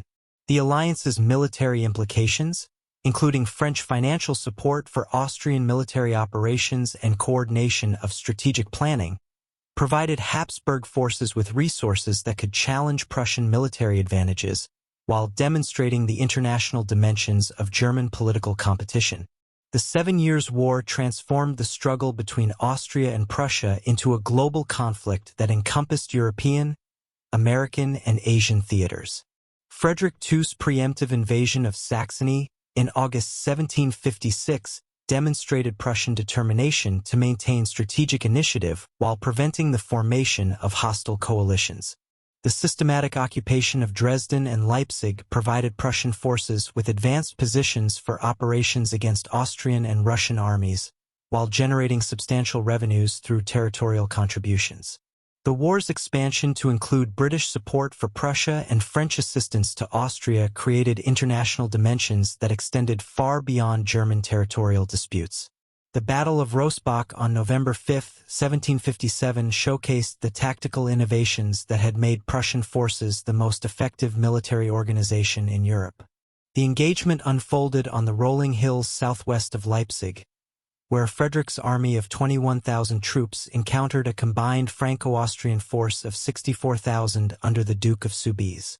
The battle's outcome, achieved through Frederick's famous oblique order attack that concentrated overwhelming force against a single point in the enemy line, demonstrated the effectiveness of Prussian tactical doctrine while eliminating the immediate threat to Prussian territory from Western enemies. The systematic Prussian victory at Rossbach, accomplished in less than 2 hours with minimal casualties, established Frederick II's reputation as the greatest military commander of his generation. The engagement's tactical brilliance, featuring coordinated cavalry charges and disciplined infantry advances that shattered enemy formations, provided textbook examples of battlefield leadership that would influence military education for generations. The capture of substantial enemy artillery and military supplies enhanced Prussian capabilities while demonstrating the material benefits of tactical superiority. The Battle of Leuthen on December 5, 1757 represented the culmination of Frederick II's military genius and the effectiveness of Prussian military reforms. The engagement took place on the plain west of Breslau, where Frederick's army of 33,000 troops confronted Austrian forces numbering 65,000 under Prince Charles of Lorraine. The battle's conduct, featuring Frederick's masterful use of terrain and tactical deception to achieve local superiority despite overall numerical disadvantage, demonstrated the sophisticated battlefield leadership that characterized Prussian military culture. The systematic Austrian defeat, achieved through coordinated attacks that rolled up enemy positions from flank to flank, eliminated Austrian military power in Silesia while securing Prussian control over the province.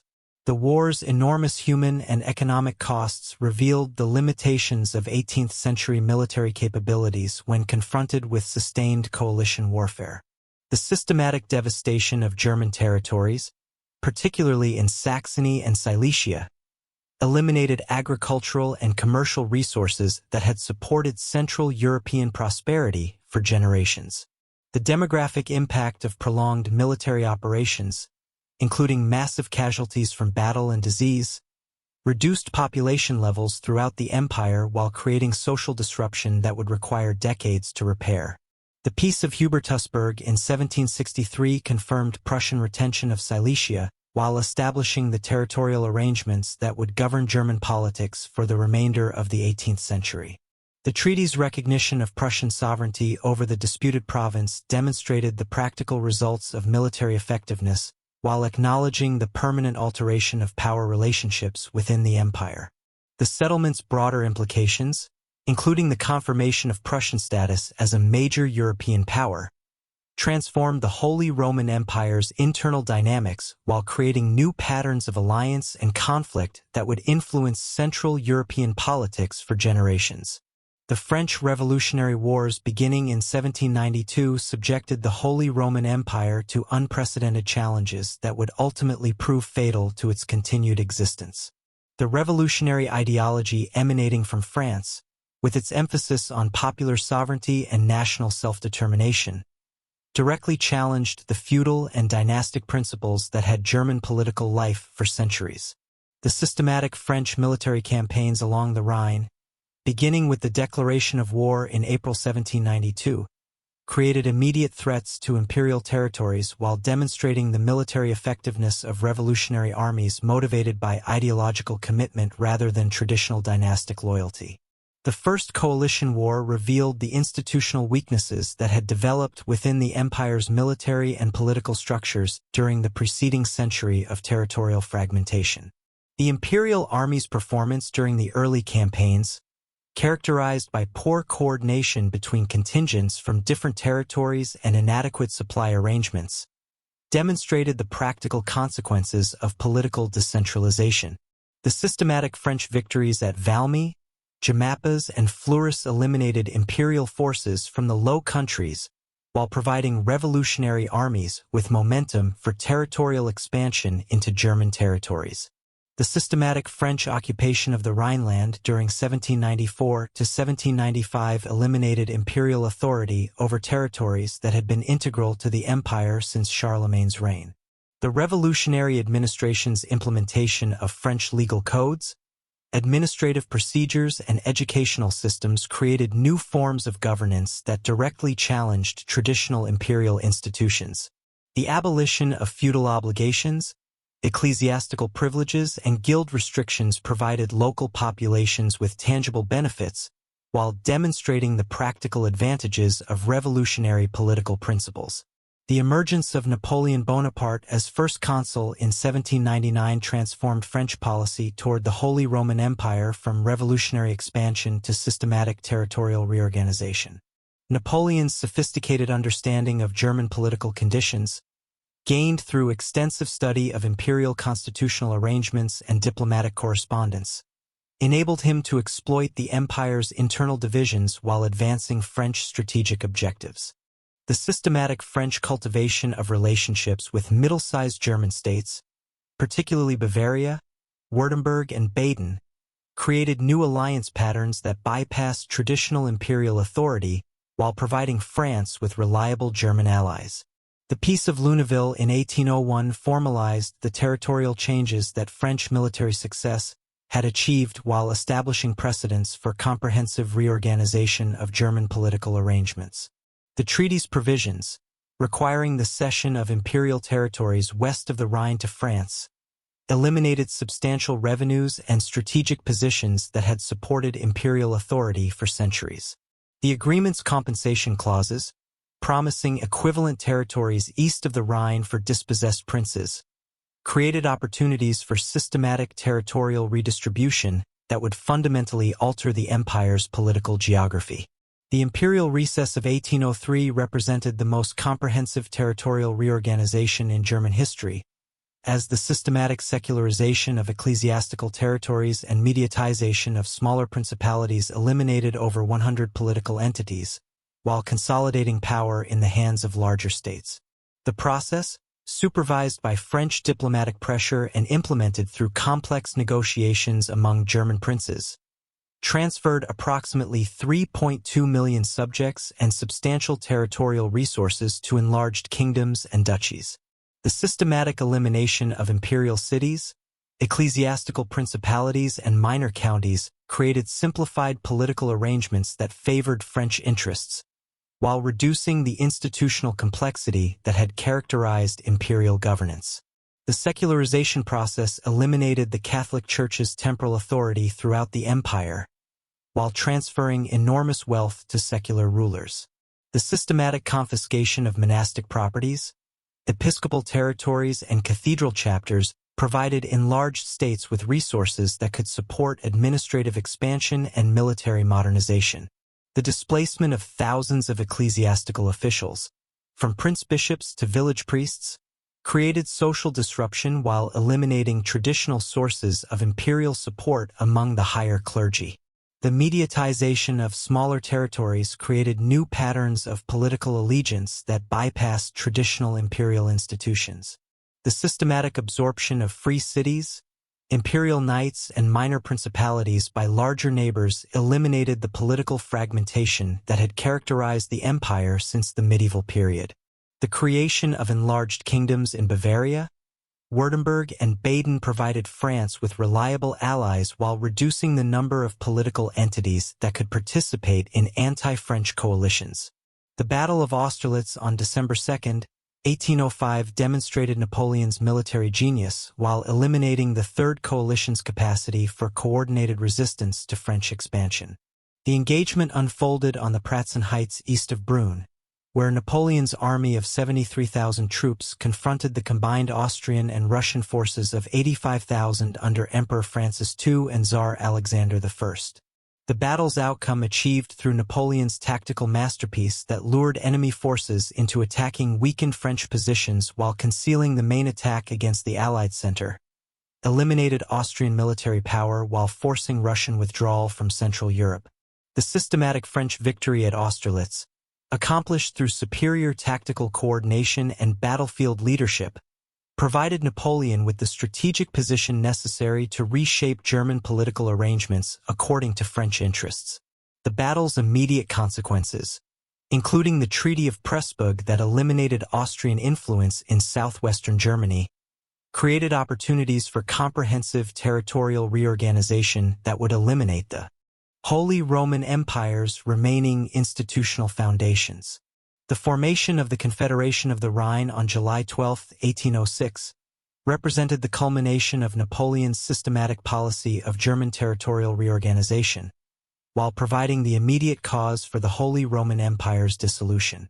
The Confederation's membership, initially including 16 German states led by Bavaria, Württemberg, and Baden, created a French-dominated alliance that controlled substantial Central European territories while maintaining nominal independence from direct French administration. The systematic withdrawal of these territories from imperial jurisdiction eliminated the geographical and political foundations necessary for continued imperial existence. The Confederation's constitutional arrangements reflected Napoleon's sophisticated understanding of German political conditions while serving French strategic interests. The member states' obligations, including military contributions for French campaigns and adherence to French foreign policy, created coordinated capabilities that could support French expansion while maintaining the appearance of German autonomy. The systematic exclusion of Austria and Prussia from the Confederation's membership eliminated the major powers that could challenge French hegemony while providing opportunities for systematic territorial expansion. Emperor Francis II's abdication of the imperial title on August 6, 1806, formally ended the Holy Roman Empire's existence after 1,006 years of continuous history. The emperor's declaration, issued from Schönbrunn Palace, acknowledged the practical impossibility of maintaining imperial authority over territories that had withdrawn from imperial jurisdiction while preserving Habsburg dignity through the retention of the Austrian imperial title. The systematic dissolution of imperial institutions, including the imperial diet, the imperial court, and the various administrative councils, eliminated the bureaucratic structures that had governed German political life for centuries. The empire's final dissolution occurred without military resistance or popular protest, demonstrating the extent to which imperial authority had become irrelevant to German political life. The systematic transfer of imperial regalia to Vienna, where they would remain as historical artifacts rather than symbols of active authority, symbolized the transformation of medieval institutions into museum pieces. The quiet acceptance of imperial dissolution by German princes and populations reflected the practical recognition that the empire had ceased to function as an effective political organization decades before its formal abolition. The Holy Roman Empire's end marked the conclusion of one of history's most remarkable political experiments, an institution that had survived for over a millennium through adaptation to changing circumstances while maintaining continuity with its Carolingian origins. The empire's ultimate failure reflected not inherent weaknesses, but the revolutionary challenges of the early 19th century, when nationalism, popular sovereignty, and centralized administration created new forms of political organization that medieval federalism could not accommodate. The empire's legacy would endure in the constitutional traditions, legal systems, and cultural institutions that shaped Central European development for centuries, while its memory would inspire later attempts at German unification and European integration. Thank you so much for watching History Alive: The Ancient World. Fall asleep to the entire history of the Holy Roman Empire. See y'all in the next video. If you like my channel, like and subscribe.